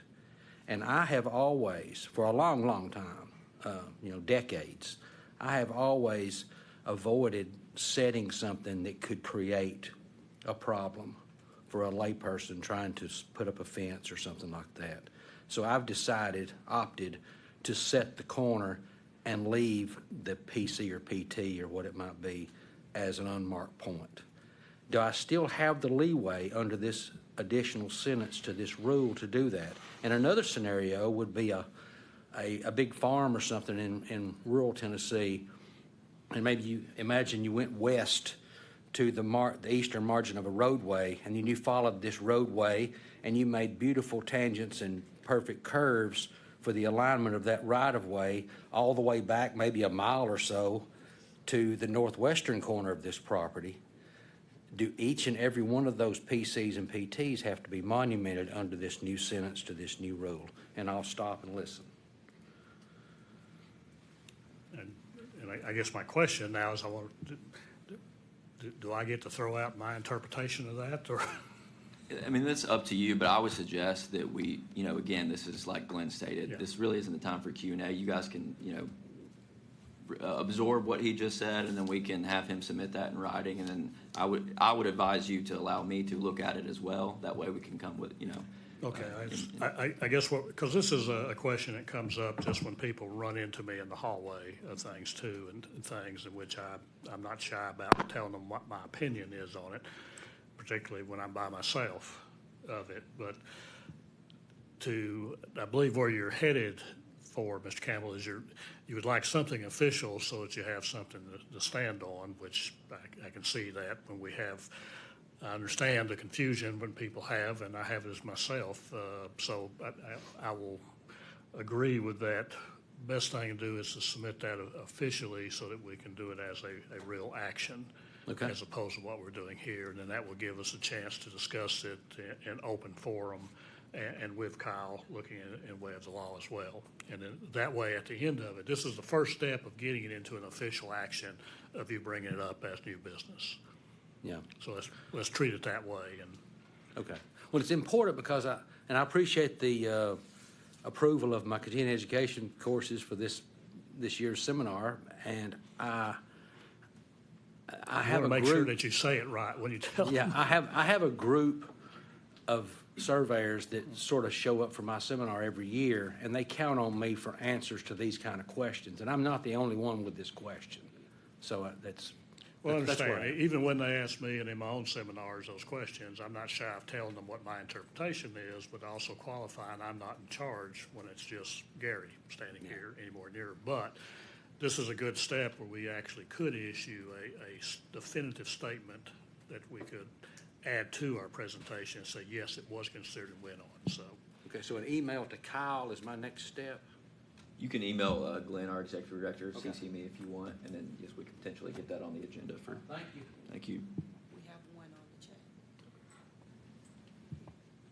They can go ahead. Hi, my name is David Dial. I'm trying to apply for my LSIT license, and I just had a question about some correspondence that I've got from y'all. According to the way I understand the rules, I'm required to have 24 semester hours of board-approved coursework, which I have obtained and gotten an email saying as such. But the problem I'm running into is that everything I get says that I'm required to have 18 hours in list 1, but everything that the board has put out is just a recommended 18 hours of list 1.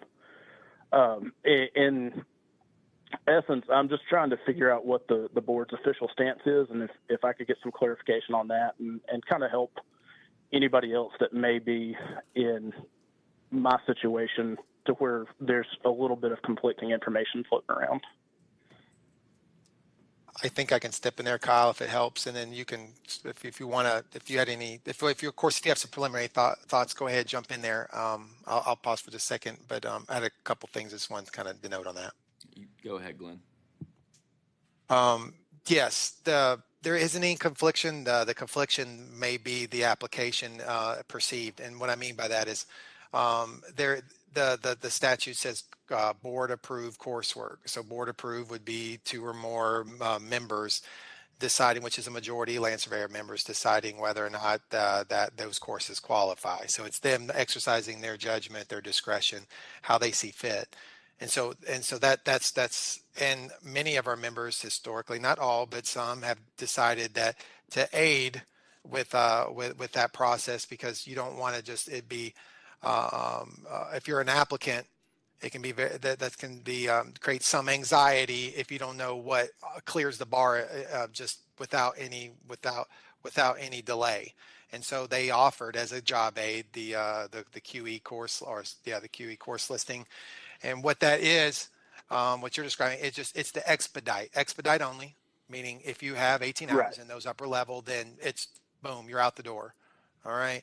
And so, and that's just a service that they've provided to folks that want to do that.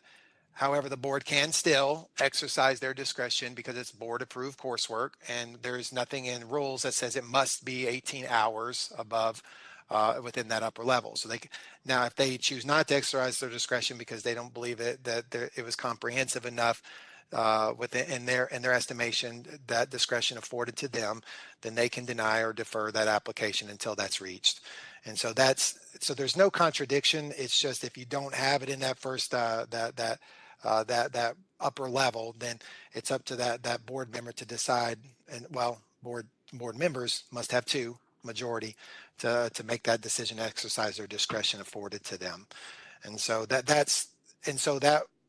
again, you can't, I think, capture every single scenario or situation. And so one way to sort of move things along is that list. Does that help answer your question?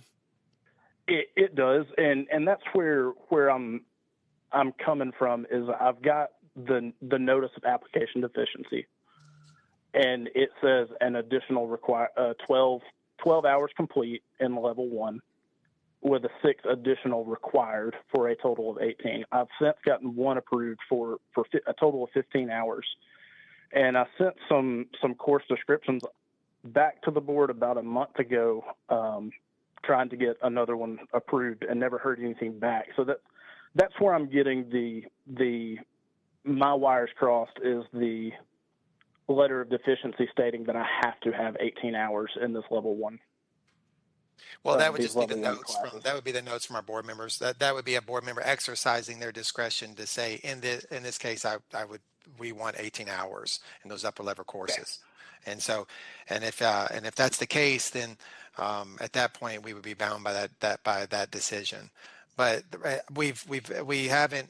One of the reasons why the board has opted not to make that a rule is they don't want to cut themselves off from discretion, because there may be a case where it would be deemed sufficient. And so it's not exact science, obviously. When you exercise your I'm sorry. Go ahead. No, go ahead. No, please.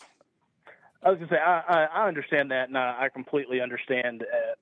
I'm just trying to make sure that I'm not having any misunderstandings or shortcomings on my end that I can't overcome without committing to another couple of semesters of tuition.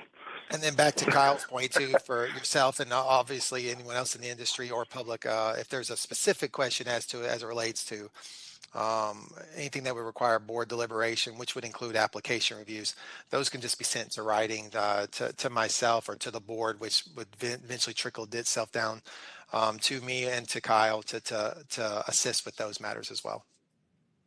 Okay. Thank you. Yes, sir. Thank you. Sorry, Kyle. Did you have something else you want to add? I'm not there. I can't read your cues. I'm usually sitting next to you. No, I think you explained that well. Do we have any more public comment online? Well, then does that conclude the business that we need to conduct today?